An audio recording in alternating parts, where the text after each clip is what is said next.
Hello and welcome guys, स्वागत है आप लोगों का unit number 4 program of ensuring undivided society and universal human order. ये आपकी विजन फॉर ह्यूमन सोसाइटी की यूनिट नंबर 4 है। यूनिट बहुत ही सिंपल है क्योंकि जो ये 5 टॉपिक यहाँ दिख रहे हैं ना, यही बस डिस्कस होंगे पूरी यूनिट में।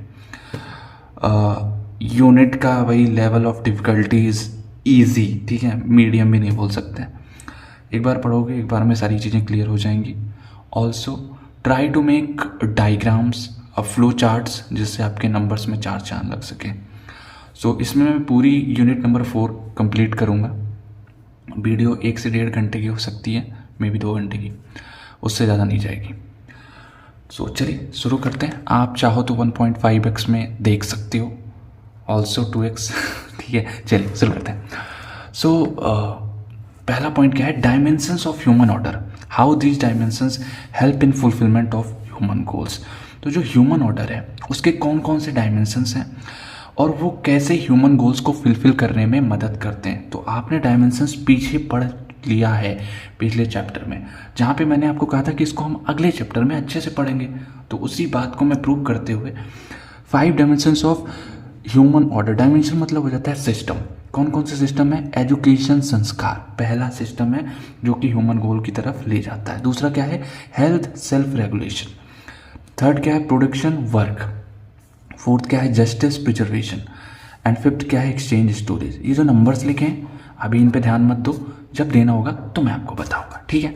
चलिए आगे बढ़ें। ये 5 चीज़ें आपको मालूम चल गई क्या है, एक एक समझाएंगे। तो चलिए आगे क्या है?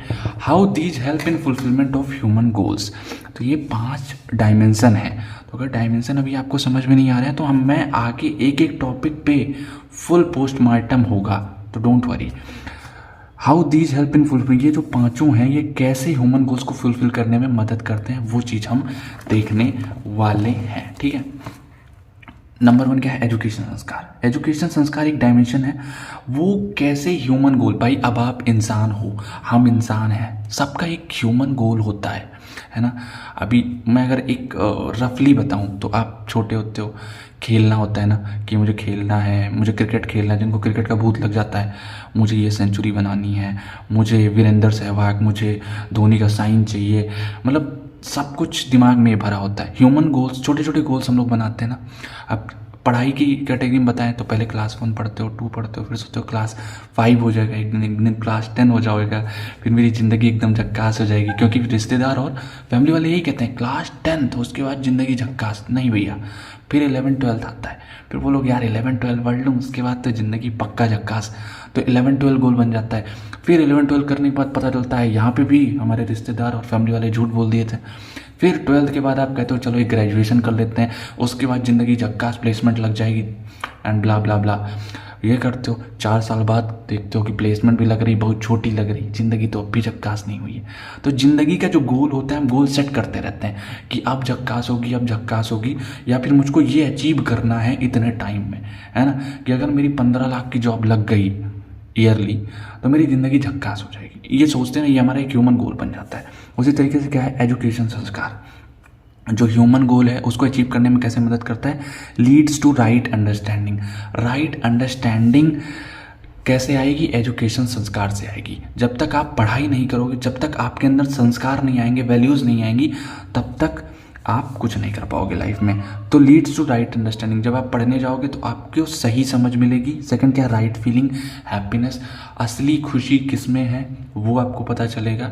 मतलब असली खुशी खुशी में नहीं है बल्कि कहीं और है, ठीक है। Foundation of character and moral development. तो एजुकेशन संस्कार से क्या होता है? आपका कैरेक्टर बनता है ना। आपको खाने का तरीका आता है, आपको चलने का तरीका आता है, आपको रहने का तरीका आता है, आपके अंदर लॉयल्टी आती है, ट्रुथफुलनेस आती है। ये चीज़ें आपके अंदर कहाँ से आती हैं? एजुकेशन संस्कार से। एंड मोरल डेवलपमेंट, आपका मोरल भी डेवलप होता है। फोर्थ क्या है? Provides qualities. जैसे एजुकेशन संस्कार कौन सी क्वालिटीज़ प्रोवाइड करता है? ट्रुथफुलनेस, सच बोलना, जस्टिस, न्याय करना, सैक्रिफाइस करना, अफेक्शन, प्रेम करना, discrimination between bad and good. तो ये भी आपको एजुकेशन संस्कार से आता है। आपको पता चलता है कि आपके लिए क्या चीज़ अच्छी है और क्या चीज़ बुरी है। ऑल्सो एजुकेशन संस्कार आपको सेक्रीफाइस प्रोवाइड करता है ना। बचपन में कोई रिश्तेदार का बच्चा आ जाता है, बोलता पापा पापा मुझे भैया की पेन चाहिए, और आपको देना पड़ जाता है, आप दे भी देते हो, जाने दे सेक्रीफाइस, ठीक है। चलिए, तो ये सारी चीज़ें हो गई एजुकेशन संस्कार में। सेकंड क्या है, health self regulation. Health maintenance health of a body. तो जो ये सिस्टम है ये क्या मेंटेन करता है, maintenance health of a body. Body की हेल्थ, बॉडी की हेल्थ क्या होता है, identifies physical needs for nurturing protection and proper use of body. मतलब ये जो हमारा शरीर है, ठीक है, हम दो हैं, मतलब एक हमारा सोल, एक हमारा सेल्फ, और एक हमारी बॉडी, ठीक है, जो दिखाई देती है, और एक सोल जो दिखाई नहीं देता है।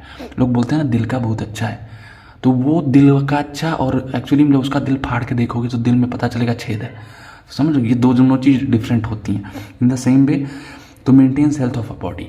हेल्थ सेल्फ रेगुलेशन क्या करता है, बॉडी के हेल्थ को मेंटेन करता है। ये फिजिकल नीड को आइडेंटिफाई करता है, नर्चरिंग हो गया, प्रोटेक्शन हो गया, प्रॉपर यूज ऑफ बॉडी, इन चीज़ों को करता है। Form the foundation for prosperity by addressing these needs. तो हेल्थ सेल्फ रेगुलेशन क्या करता है, आइडेंटिफाई करता है और एक फाउंडेशन क्रिएट करता है। जब ये चीज़ें आपकी फुलफिल हो जाएंगी तो क्या आएगी, प्रॉस्पेरिटी, है ना। प्रॉस्पेरिटी, जब ये तीनों चीज़ें फुलफिल हो जाएंगी तो प्रॉस्पेरिटी आएगी। इनडायरेक्टली प्रमोट्स को एग्जिस्टेंस विथ नेचर। तो इनडायरेक्टली ये प्रमोट करता है नेचर के साथ को एग्जिस्टेंस, ठीक है। Essential for harmonious balance between physical and environmental factors. तो ये हार्मोनियस बैलेंस भी बनाता है किसके, फिजिकल और एनवायरमेंटल फैक्टर्स के। सो आई होप ये भी आपको क्लियर हो गया होगा। आगे बढ़े, प्रोडक्शन वर्क। प्रोडक्शन वर्क क्या होता है, it ensures the creation of surplus physical facilities. तो ये जो सिस्टम है ये क्या करता है, ये इंश्योर करता है कि जो फिजिकल फैसिलिटीज़ हैं, खाना पीना, साबुन तेल, ये सब, इन चीज़ों को सरप्लस अमाउंट में प्रोड्यूस करे। Health self regulation plus production work, मतलब ये सिस्टम प्लस ये system is equal to prosperity in every family. अभी तक इससे सिर्फ प्रॉस्पेरिटी इन इंडिविजुअल आ रही थी, एक इंसान में प्रॉस्पेरिटी आ रही थी। अभी प्रोडक्शन वर्क से क्या हुआ, हेल्थ सेल्फ रेगुलेशन और प्रोडक्शन वर्क को मिला करके पूरे फैमिली में प्रॉस्पेरिटी आ जाती है, और यही इंसानों का सेकेंड गोल होता है, ठीक है, सेकेंड ह्यूमन गोल है। थर्ड क्या है, cyclic and mutually enriching production contribute to mutual fulfilment of nature. Cyclic and mutually enriching. Cyclic का मतलब हुआ कि एक साइकिल में, है ना, कि ये ऐसे चले, फिर ये ऐसे चले, फिर ये ऐसे चले, मतलब एक क्लोज्ड लूप फॉर्म हो। अब आप यहाँ से कोई सामान ले रहे हो और उसको जा कर के यहाँ पे निकाल दे रहे हो, यूज़ कर ले रहे हो, डिस्ट्रॉय कर दे रहे हो, तो साइक्लिक नहीं हुआ। अब एग्जाम्पल जैसे पानी होता है ना, अब नेचर का एग्जांपल लेते हैं। तो पानी को नेचर कैसे मेंटेन करता है, पहले जो पानी समुद्र में होता है वो भाप बन के ऊपर जाता है, भाप बनने के बाद ऊपर जाएगा तो वहाँ पे बादल बनते हैं, बादल से बारिश होती है, अगेन पानी यहीं आया धरती पे, एंड फिर अगेन ये प्रोसेस क्या है, सर्कुलेट होती रहती है ना। तो अगर साइक्लिक है और म्यूचुअली इनरिचिंग है, म्यूचुअली इनरिचिंग का मतलब हुआ कि कोई भी ऐसी प्रोसेस जो नेचर को नुकसान ना करे, है ना। जैसे अब म्यूचुअल फुलफिलमेंट क्या होता है कि हम अगर खुश हैं तो हम अपनी खुशी के लिए दूसरों को ना परेशान करें। ऐसे कई लोग होते हैं भाई, वो कुत्तों को परेशान करते हैं, कुत्तों को मारेंगे उनको खुशी मिलती है ना, कुत्ते के पिछवाड़े में बम लगा के फोड़ देते हैं। ये सारी चीज़ें थोड़ा अजीब लगती हैं। चलिए आगे बढ़ें। तो आई होप सो ये भी आपको क्लियर हो गया होगा। आगे बढ़ते हैं। हमारा अगला टॉपिक है जस्टिस प्रिजर्वेशन। जस्टिस प्रिजर्वेशन एक सिस्टम है, वो क्या करता है, justice is crucial for human relationship. न्याय ह्यूमन रिलेशनशिप में बहुत ज़रूरी है भैया। आजकल ना वो वाला नहीं कि एक्सपेक्टेशन मत रखो, एक्सपेक्टेशन रखना ही है और लोग रखते ही हैं। मतलब तुमने मेरे लिए क्या किया जो मैं तुम्हारे लिए ये करूं, ठीक है, ये सिंपल है। अंडरस्टैंडिंग, एक्सेप्टेंस और fulfilment in relationships is equal to mutual happiness plus trust in society. तो अंडरस्टैंडिंग, एक्सेप्टेंस और फुलफिलमेंट, ये तीन क्वालिटीज़ हैं जो एक रिलेशनशिप्स में जब होती हैं तब म्यूचुअल हैप्पीनेस आता है और सोसाइटी में ट्रस्ट आता है। आपको सामने वाले को समझना है, एक्सेप्ट करना है और उसकी इच्छाओं को फुलफिल करना है। सेम चीज़ सामने वाले को आपको समझना है, सामने वाले को आपको एक्सेप्ट करना है और सामने वाले को आपकी सारी इच्छाएं फुलफिल करना है। ये रिलेशनशिप हो गया और तब आएगा म्यूचुअल फुलफिलमेंट और ट्रस्ट इन सोसाइटी, ठीक है। आगे बढ़ें। Preservation of nature fulfils the goal of coexistence with the rest of nature. तो प्रिजर्वेशन ऑफ नेचर, जब हम नेचर को प्रिजर्व करते हैं तब ये goal of coexistence promote करता है with the rest of the nature. Example, जैसे अगर आप पानी को बर्बाद करोगे, है ना, कुछ भी अगर नुकसान करते हो, मान लो पेड़ काटते हो, पेड़ काटोगे तो क्या होगा? आप तो सोचते हो कि हम तो हीरो बन गए हैं, पुष्पा बन गए, हम झुकेगा नहीं साला किसी के सामने। अभी क्या हुआ? पेड़ काटे, पृथ्वी का पूरा बैलेंस बिगड़ा, आग वाग लगी, पूरी गर्मी, ग्लोबल वार्मिंग बढ़ी, तुम भी मर जाओगे। नेचर तो ख़त्म कर ही रहे हो तुम, तो नेचर को अगर ख़त्म करोगे तो तुम भी ख़त्म होगे, तो तय है, समझे? तो क्या है प्रिजर्वेशन ऑफ नेचर? अगर नेचर को बचाओगे तो क्या होगा? गोल ऑफ को एग्जिस्टेंस, मतलब है ना कि तुम्हारी वजह से हम हैं, हमारी वजह से तुम। जनरली ऐसा होता है, बट नेचर को इंसानों से कुछ खास लेना देना नहीं है, ठीक है? नेचर अपने आप को बैलेंस कर लेता है जैसे भी करके अपना प्रोडक्शन, वो उसकी जो चीज़ें हैं वो साइक्लिक और म्यूचुअली इनरिचिंग हैं, तो उसमें उसको ज़्यादा दिमाग लगाने की जरूरत नहीं है। मगर हम इंसान ज़्यादा को एग्जिस्ट करते हैं, किसकी वजह से? नेचर की वजह से। नेचर है तो हम हैं, नहीं तो नहीं, ठीक है? अगला क्या है? Exchange storage, mutual fulfilment. ये जो सिस्टम है हमारा, mutual fulfilment in exchange and storage ensures family prosperity. तो एक्सचेंज स्टोरेज क्या होता है ना भैया? एक्सचेंज, मेरे पास अगर 2 पेंसिल हैं और आपके पास 2 इरेजर है, तो मैं क्या करूं? अब मेरे पास इरेजर नहीं है और आपके पास पेंसिल नहीं, तो मैं कहूँ भैया ये वाली पेंसिल तुम ले लो, बदले में मुझको इरेजर दे दो। हमारा घाटा हो गया, फिर भी चलो कोई बात नहीं, ठीक है? तो ये चीज़ हो जाता है एक्सचेंज। स्टोरेज क्या हो जाता है? स्टोरेज का मतलब हो गया कि पापा से बोले तुम फ़ोन करके, हेलो पापा मेरे लिए ना पेंसिल ले आना। अब पापा समझ नहीं पाए कितनी पेंसिल बोला है, अब वो पूरा एक डिब्बा लेके आ गए जिसमें होती हैं 8-10 पेंसिल और पीछे एक रबड़ होता है, आगे एक कटर होता है, ठीक है? वो लेके आ गए। अब आए तो इसका मतलब ये नहीं हुआ कि एक एक पेंसिल निकाल के छीले पड़े हो और सबसे लिखोगे। मतलब कि एक पेंसिल निकाला, बाकी जो चीज़ें हैं उनको रख दिया कि फ्यूचर यूज के लिए, समझे? That is storage. ये बहुत छोटा एग्जांपल लिया मैंने, इसको तुम अपना कोई बड़े एग्जांपल में ऐड करके बोल सकते हो। आप समझ गए हो ना? मेरा मकसद यही है कि आपको समझ में आए, उसके बाद तो आप अंबानी से आगे अच्छी अच्छी चीज़ें बना ले जाओगे। Also cultivates trust in society through non exploitative practices.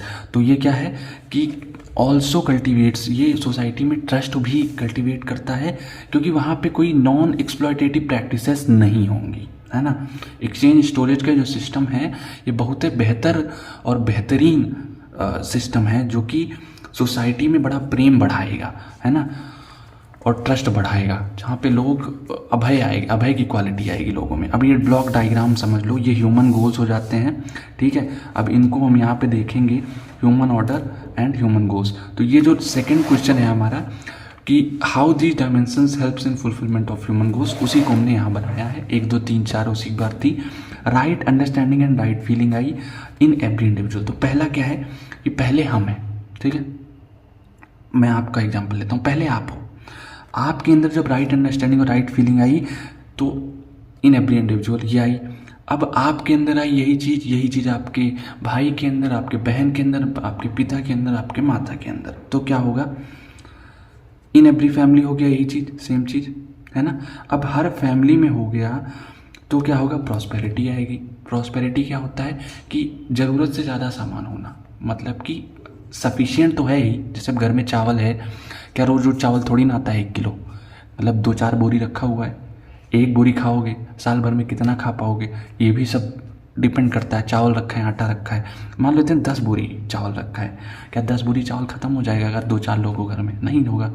तो यही हुआ प्रॉस्पेरिटी कि ख़त्म हम 5 ही कर पाएंगे मगर 5 रखा हुआ है। This is known as prosperity. अब तीसरा क्या हुआ? फियरलेसनेस। ये जो थर्ड वाला है हमारा फियरलेसनेस, ट्रस्ट इन सोसाइटी, ये सोसाइटी में आएगा कब? जब हर फैमिली में सारे लोगों को ये समझ अच्छी होगी तो ट्रस्ट जनरेट होगा सबके अंदर। किसी के अंदर डर नहीं होगा कि भैया वो चुरा लेंगे हमारा सामान, भैया वो हमको मार डालेंगे, ये चीज़ नहीं होंगी। फिर जब ये चीज़ें सोसाइटी में आ गई तो क्या होगा? को एग्जिस्टेंस और म्यूचुअल फुलफिलमेंट। तो ये जो है 4 चीज़ें, ब्लॉक डायग्राम जो हमने बनाया है, ये 4 ह्यूमन गोल्स हैं और ये किसके साथ वर्क करते हैं वो भी आप यहाँ देख पा रहे हो, आई होप सो। अच्छा, अब ये जो 1 2 3 4 है, इसका क्या मतलब है? तो देखो, डायमेंशन क्या है? एजुकेशन संस्कार। तो सबसे पहले समझो, जब एजुकेशन संस्कार आएगा तो क्या होगा? Right understanding and right feeling. तो ये सब के अंदर जाएगा। जब एजुकेशन आया तो ये चीज़ हमारी हर इंडिविजुअल के अंदर गई। अब अच्छा, दूसरा क्या है? Health self regulation 2 4। तो हेल्थ सेल्फ रेगुलेशन क्या हुआ? हेल्थ अगर अच्छे से चलेगा तो फैमिलीज़ में, है ना। और ये 4 हो गया कोएग्जिस्टेंस नेचर के साथ। ये 2 चीज़ें हैं आपकी हेल्थ और सेल्फ रेगुलेशन में। सेम चीज़ प्रोडक्शन वर्क में है। प्रोडक्शन अच्छा होगा, वर्क अच्छा होगा तो क्या होगा? प्रॉस्पेरिटी और कोएग्जिस्टेंस होगा।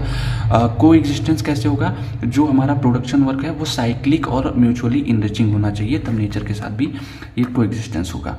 फिर हमारा क्या है? Justice preservation. तो जस्टिस हमारा क्या होगा? जब हम न्याय के साथ रहेंगे तो यहाँ पे फेयरलेसनेस आएगी सोसाइटी में, है ना। और प्रिजर्वेशन क्या है? प्रिजर्वेशन एक तरीके से आप समझ लो कि नेचर के साथ जब हम कोएग्जिस्ट करेंगे, नेचर की रिसोर्सेज को बचाएंगे, तब हमारा कोएग्जिस्टेंस अगेन होगा। अब एक्सचेंज स्टोरेज क्या है? दूसरा नंबर और तीसरा नंबर। एक्सचेंज स्टोरेज से प्रॉस्पेरिटी आएगी और ट्रस्ट आएगा। आई होप सो आपको ये चीज़ें क्लियर होंगी। अगर 1 2 3 4 ये रहा, यहाँ पे मैंने 1 लिख दिया है। 1 राइट अंडरस्टैंडिंग है, 2 और 4 क्या है? प्रॉस्पेरिटी है, फियरलेसनेस है, प्रॉस्पेरिटी, फियरलेसनेस। और ये 3 क्या है? 3 है फियरलेसनेस, और ये क्या है? प्रिजर्वेशन क्या है? कोएग्जिस्टेंस। 2 और 3 प्रॉस्पेरिटी एंड फियरलेसनेस। तो इन चीज़ों को जब आप ये दोनों एग्जाम्पल को देखोगे एक साथ, मैं नोट्स प्रोवाइड कर दूंगा टेलीग्राम पे, तो टेलीग्राम पे फॉलो कर लो, तो वहाँ से आप इस चीज़ को अच्छे से समझ पाओगे। चलिए आगे बढ़ते हैं, ठीक है। सो आगे क्या है हमारा? Education sanskar and its role in society. तो बहुत देर से सोच रहे होगे ना यार, कुछ समझ में नहीं आया, एजुकेशन संस्कार को पता नहीं कैसे ऊपर ऊपर से निकाल दिए। नहीं, आप आओ, आप सुनो। तो एक बार की बात है, एजुकेशन संस्कार।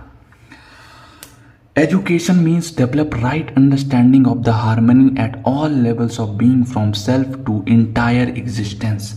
एजुकेशन मतलब शिक्षा, शिक्षा लड़की नहीं बल्कि शिक्षा, शिक्षा पढ़ाई, ठीक है।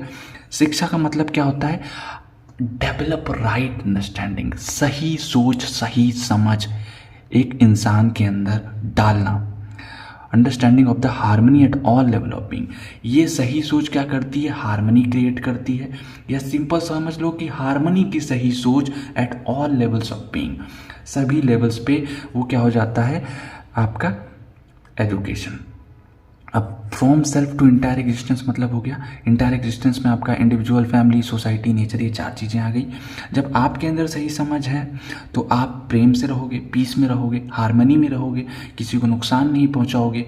तो हार्मनी अब आपके अंदर किसके लिए है? Eight individual level. अब यही एजुकेशन जो हार्मनी है ये फैमिली लेवल पे आ जाए, यही हार्मनी सोसाइटी लेवल पे और हार्मनी नेचर पे, तो क्या बात हो, कितना मज़ा आ जाए, ठीक है। सो सेकंड पॉइंट हमारा संस्कार। संस्कार क्या होता है? सुना ना, अगर लड़ो वड़ो कहीं पे, गाली गलौच हो जाए तो क्या लोग बोलते हैं? इसके माँ बाप ने इसे यही संस्कार दिए हैं। तो उन्हीं संस्कार की बात हो रही है। संस्कार क्या है? To develop the basic acceptances of the harmony at various levels. आपको एक्सेप्ट करना आना चाहिए हार्मनी को एट डिफरेंट लेवल्स। मतलब कोई प्रेम से है मगर तुमको चढ़ना है, तुमको उससे लड़ना है, तो ये हार्मनी नहीं होती है भाई। अगर वो सामने वाला प्रेम से है तो तुम भी प्रेम से रहो, समझे। सामने वाला अगर चिल्ला रहा है, चीख रहा है, तो भी ट्राई करो प्रेम से रहो। ज़्यादा चीख रहा है तो उठाओ एक हाथ और जड़ दो उसके मुंह पे, मुंह बंद हो जाए, सिंपल, ठीक है। तो ये समझो कि प्रेम भावना, संस्कार मतलब बेसिक एक्सेप्टेंस होनी चाहिए, हार्मनी एट वेरियस लेवल। फिर क्या है? बोथ, ये दोनों करते क्या है? एजुकेशन संस्कार both facilitate the development of, ये क्या करते हैं? Right understanding. ये दोनों हमारे अंदर राइट अंडरस्टैंडिंग डालते हैं। हमें किस डिग्री पे कितना एक्शन लेना है वो हमें एजुकेशन संस्कार सिखाता है, ठीक है। What to do as human beings at all levels, हमें एज अ ह्यूमन बीइंग हर लेवल पे क्या करना है? कौन कौन से level? Individual, family, society, nature, ठीक है। तो हमें इंडिविजुअल के साथ कैसे रहना है, फैमिली के साथ कैसे रहना है, सोसाइटी के साथ कैसे डील करना है, नेचर के साथ कैसे रहना है। राइट फीलिंग, राइट फीलिंग हो गया capacity to live in relationship with others. Right feeling का हो गया कि हम सामने वाले के बारे में अच्छे विचार रखें, अच्छे से रहें, और जो एक रिलेशनशिप में इस्टेब्लिश्ड वैल्यूज़ और दूसरी कौन सी होती हैं? एक्सप्रेस्ड वैल्यूज़, दोनों को अच्छे से मेंटेन करें, ठीक है। वो चीज़ें इसमें आ गई आपकी। थर्ड क्या है, right skills for prosperity. Right skills for prosperity, ये हमको ये भी बताता है कि कौन कौन से सही तरीके हैं प्रोडक्शन करने के। मतलब capacity to identify right physical facilities, मतलब हमारे लिए सही फिजिकल फैसिलिटी क्या है, ये चीज़ हमें कौन बताता है, एजुकेशन संस्कार। अब भाई दारू का ठेका लगा होता है, अगर तुमको ज्ञान नहीं है कि आज के 15-20 साल बाद बहुत दुर्गति होगी दारू पी पी के, तो तुम जाके पियोगे, है ना, तुमको मज़ा आएगा भाई। वो हैंगओवर 10 मिनट में लगता है कि इस दुनिया का प्रधानमंत्री मैं हूँ, दुनिया का प्रधानमंत्री, तो ऐसी फीलिंग आ जाए, तो इसलिए तुम बीते। तो राइट स्किल्स फॉर प्रॉस्पेरिटी का एक मतलब और हो जाता है कि आप सही तरीके से जो फूड, जो प्रोडक्शन है, जो पैसा कमाना है ना, जो जरिया होता है पैसा कमाने का, वो आप सही से सिलेक्ट करोगे बाय दिस। चलिए फिर आगे बढ़ते हैं। आगे बढ़ने के बाद ये क्वेश्चन देखो भाई, ये मैंने एसी में लिख दिया है, पर ये 10 मार्क्स का क्वेश्चन हमेशा पूछा जाएगा आपसे, ठीक है, कोई ना कोई तो आएगा ही आएगा। तो मेरा ये कहना है कि 10 मार्क्स में आएगा, मैंने यहाँ लिखा है, और जब भी ये 10 मार्क्स में आए तो मैंने एजुकेशन संस्कार जो तुमको पिछला समझाया उसको भी चिपकाओगे, प्लस इसको भी चिपकाओगे, ठीक है, समझ गए। सो क्या है, it results into living with human consciousness. Role क्या है, एजुकेशन संस्कार का रोल क्या है सोसाइटी में, तो सोसाइटी में भैया एजुकेशन संस्कार जिस इंसान के अंदर होता है ना, वो ह्यूमन कॉन्शियसनेस से जीता है। इंसान और जानवर में 2 ही फ़र्क है, पहला कि जानवर को सिर्फ खाने से मतलब है, और इंसान के अंदर दिमाग भी है कि वो सोच सकता है और चीज़ क्या करना है, और जानवरों के अंदर उतना दिमाग नहीं होता है, ठीक है, प्लस बोल नहीं सकते हैं, वो हर लेवल पे बात नहीं कर सकते हैं। आजकल तो AI वाई आ गया है, कुछ दिन बाद देखना कुत्ते से बतियाओगे, है ना, घोड़ा से बतियाओगे, जानवर से बतियाओगे, ड्रैगन से बतियाओगे, इन लोग से बतिया सकोगे। तो इंसान के अंदर ज़्यादा दिमाग है, तो ह्यूमन कॉन्शियसनेस से जीना है। अब जानवर को क्या है, उसकी भूख मिटनी चाहिए, किसी को मार के खाए या फिर पका के खाए, डजंट मैटर, ठीक है। कच्चा खा लेता है, कहाँ पकाता है बताओ, जानवर तो कच्चा खा जाता है, तुम लोग तो पका के खाते हो, तुम लोग तब भी ह्यूमन कॉन्शियसनेस से जी रहे हो। सेकंड क्या है, इंश्योर्स ऑल 3 थिंग्स। क्या एजुकेशन संस्कार क्या इंश्योर करता है, right understanding in self, relationship with human being, physical facility with rest of the nature, results into a society, fulfilment of 4 human goals. Simple, sorry, हाँ, तो ensures all 3 things, ये तीनों चीज़ों को इंश्योर करता है। ये तो मैंने आपको समझा दिया, राइट अंडरस्टैंडिंग इन सेल्फ मतलब कि जो मैं हूँ मेरे अंदर सही समझ आए। दूसरा, रिलेशनशिप विथ ह्यूमन बीइंग, मेरे जो रिश्ते हैं सभी के साथ वो अच्छे हों। थर्ड क्या, physical facility rest of the nature, तो फिजिकल फैसिलिटी जो मैं नेचर से ले रहा हूँ उसका तरीका सही हो, साइक्लिक हो और म्यूचुअली इनरिचिंग हो। 2 वर्ड याद रखो, कहीं भी हो ये वर्ड्स चिपका देना, साइक्लिक एंड म्यूचुअली इनरिचिंग, ठीक है। ये क्या है, ये ब्रह्मास्त्र हो जाएगा, जहाँ जहाँ नेचर आएगा वहाँ वहाँ ये प्रोडक्शन में समझ लो काम करेगा। तो जो हमारे तरीके हैं वो साइक्लिक हो, म्यूचुअली इनरिचिंग हो, जो नुकसान ना पहुँचाएं किसको, नेचर को। तो क्या होगा, एक ऐसी सोसाइटी का फॉर्म होगा जो कि चारों ह्यूमन गोल्स को फुलफिल करेगी, जिसको हम अखंड समाज भी कह सकते हैं, ठीक है। चलिए आगे बढ़ें। थर्ड पॉइंट क्या है हमारा, prepares people who have capacity to contribute to develop and live in human society.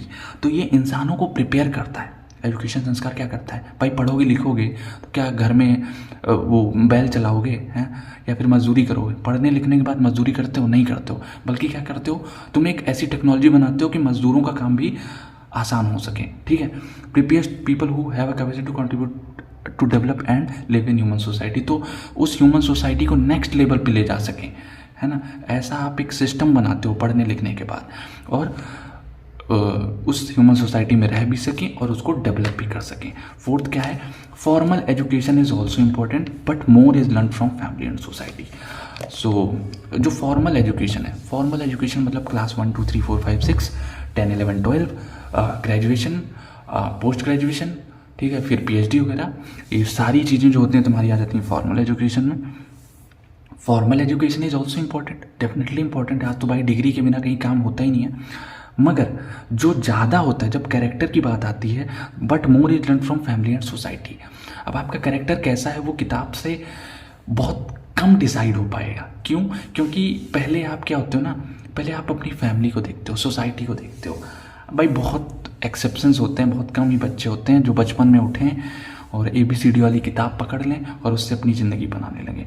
Vivekananda ji को अपना आइडल बना लें, APJ अब्दुल कलाम जी को अपना आइडल बना लें, बहुत कम लोग होते हैं ऐसे, ठीक है। सो जो मोस्ट ऑफ द थिंग क्या है, हम क्या करते हैं कि हम अपने फैमिली से, हम अपने सोसाइटी से सीखते हैं कि हमारे फैमिली में अगर पिताजी ज़्यादा गुस्से वाले हैं तो हम भी ज़्यादा गुस्से वाले बन जाते हैं। हमारे घर में पिताजी की चलती है तो हमारी भी चलेगी, हम श्रेष्ठ हैं, हम लड़ सकते हैं अपने लिए, है ना।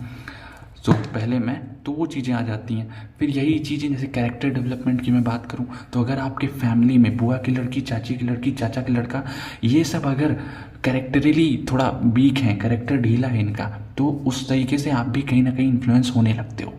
वो आप अभी नहीं समझ सकते हो, अभी तो बोलोगे नहीं ऐसा नहीं है, बट फैमिली का बहुत बड़ा असर पड़ता है किस पे? कैरेक्टर पे, ठीक है। कैरेक्टर पे, आपके स्किल्स पे। जैसे बहुत लोग होते हैं ना, उनको अगर तुम बहुत बड़े टेंशन में डाल दोगे तो वो झेल जाएंगे, और वहीं पे कुछ लोग इतने शॉर्ट टेम्पर्ड होते हैं, उनके सामने छिपकली रख दो, आई मम्मी बचाओ बचाओ बचाओ, मरी हुई छिपकली रख दो या नकली छिपकली रख दो, और वहीं पे कई लोगों के सामने सांप आ जाए, शेर आ जाए, वो सोचते हैं कैसे डील करना है। तो सेम चीज़ यहाँ पे आ जाती है कि आपके कैरेक्टर को बनाने में ज़्यादा हाथ किसका होता है? फैमिली और सोसाइटी का। अदर सोर्सेज क्या है जहाँ से आप चीज़ों को सीखते हो? न्यूज़पेपर हो गया, न्यूज़पेपर से सुनते हो, फिर मीडिया हो गया। आजकल तो सोशल मीडिया पे बहुत इन्फ्लुएंस है भैया। टिकटॉक के चैलेंजेस लोग फॉलो किए पड़े हैं, पता नहीं क्यों, न सर न हाथ न पैर, फॉलो कर रहे हैं। अभी एक मैंने देखा चॉपस्टिक खा रहे हैं, वो जो क्या कहते हैं जिससे दांत वाँत खोदते हैं, उसको पहले गरमा ले रहे हैं, वो फूल जा रहा है, उसको खा रहे हैं, ये क्या है? ठीक है। फिर वेरियस फेस्टिवल्स, तो आप फेस्टिवल से सीखते हो, है ना। आपके साइड कौन सा फेस्टिवल मनाया जाता है, किसको इंपॉर्टेंस दी जाती है, वो चीज़ें। फंक्शंस, फैमिली फंक्शंस हो गए, event like birth, marriage, death etcetera, तो इन चीज़ों से भी हम सीखते हैं। Also it improves productivity and prosperity, also enriched life experiences. तो ये जो एजुकेशन संस्कार है ये हमारे अंदर प्रोडक्टिविटी लाता है और प्रॉस्पेरिटी भी आती है, इनरिच्ड लाइफ एक्सपीरियंस। तो हम लाइफ एक्सपीरियंसेस से भी सीखते हैं लोगों के, हमारे पिताजी का जीवन कैसा रहा है, उन्होंने क्या किया, कैसे किया, है ना, उनको सक्सेस कैसे मिली जल्दी, वो चीज़ें भी हम कहीं ना कहीं कॉपी करते हैं। अगर भैया हैं, भैया ने क्लास 12th में ऐसे कर करके नंबर ज़्यादा लाए थे, तो हम भी वही स्ट्रेटजी फॉलो करना चाहते हैं। अमन दत्तरवाल भैया के हम फैन बन जाते हैं। तो ये चीज़ें होती हैं, क्या होती हैं कि हम प्रोडक्टिविटी और प्रॉस्पेरिटी को, जो एजुकेशन संस्कार है प्रोडक्टिविटी बढ़ाती है और प्रॉस्पेरिटी ऑल्सो क्या करती है, दूसरों की एक्सपीरियंसेस से हम सीखते हैं, उनको अपना आइडल बनाते हैं और उनको फॉलो करते हैं। Not only contribute to growth of people but also development of society. तो एजुकेशन संस्कार सिर्फ एक इंसान का भला नहीं करती है बल्कि पूरे सोसाइटी का भला करती है, ठीक है। आई होप सो आपको क्लियर होगा ये। सो चले आगे बढ़ते हैं। और थर्ड पॉइंट क्या है हमारा? संयम एंड स्वास्थ्य। तो संयम, अब ये दूसरा पॉइंट है, दूसरा पहलू है, तो ध्यान से देख लेना। इस पर भी क्वेश्चन बन सकते हैं, इंपॉर्टेंट है, पूरा चैप्टर इंपॉर्टेंट है, मैं इंपॉर्टेंट का टैग दे रहा हूँ यहाँ पे, ठीक है। और इसका रोल वाला भी पूछेंगे, तो समझ लो, क्योंकि उससे आगे कुछ है नहीं, उसके आगे आप आराम से बना ले जाओगे। कुछ पॉइंट्स पे ध्यान देना बस।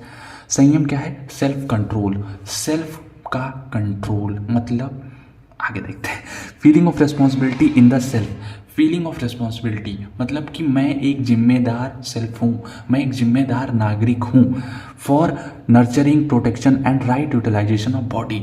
तो मैंने आपको क्या बताया, ये इंसान जो होता है, ये जो ह्यूमन होता है, वेट अ मिनट, ये जो ह्यूमन है ये दो चीज़ों से बना है, एक आपका सेल्फ, एक आपका बॉडी।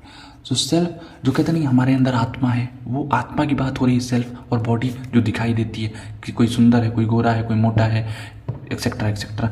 तो ये जो बॉडी है और ये जो सेल्फ है, तो जिसका सेल्फ अच्छा होता है उसकी बॉडी अच्छी होती है। कैसे?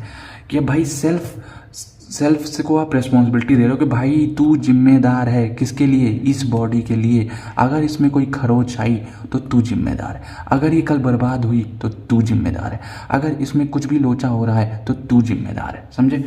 मतलब फॉर नर्चरिंग, अब सेल्फ क्या करेगा? नर्चर करेगा, प्रोटेक्ट करेगा और राइट यूटिलाइज करेगा, है ना। जैसे ये हाथ होते हैं, ये हाथ मजदूरी करके पैसा कमा सकते हैं, ये हाथ चोरी करके भी पैसा कमा सकते हैं, है ना। ये हाथ किसी की जान बचा सकते हैं, ये हाथ किसी का गला दबा सकते हैं। तो सिंपल, आई होप सो आपको क्लियर होगा। तो ये कौन करवाता है? ये सेल्फ करवाता है।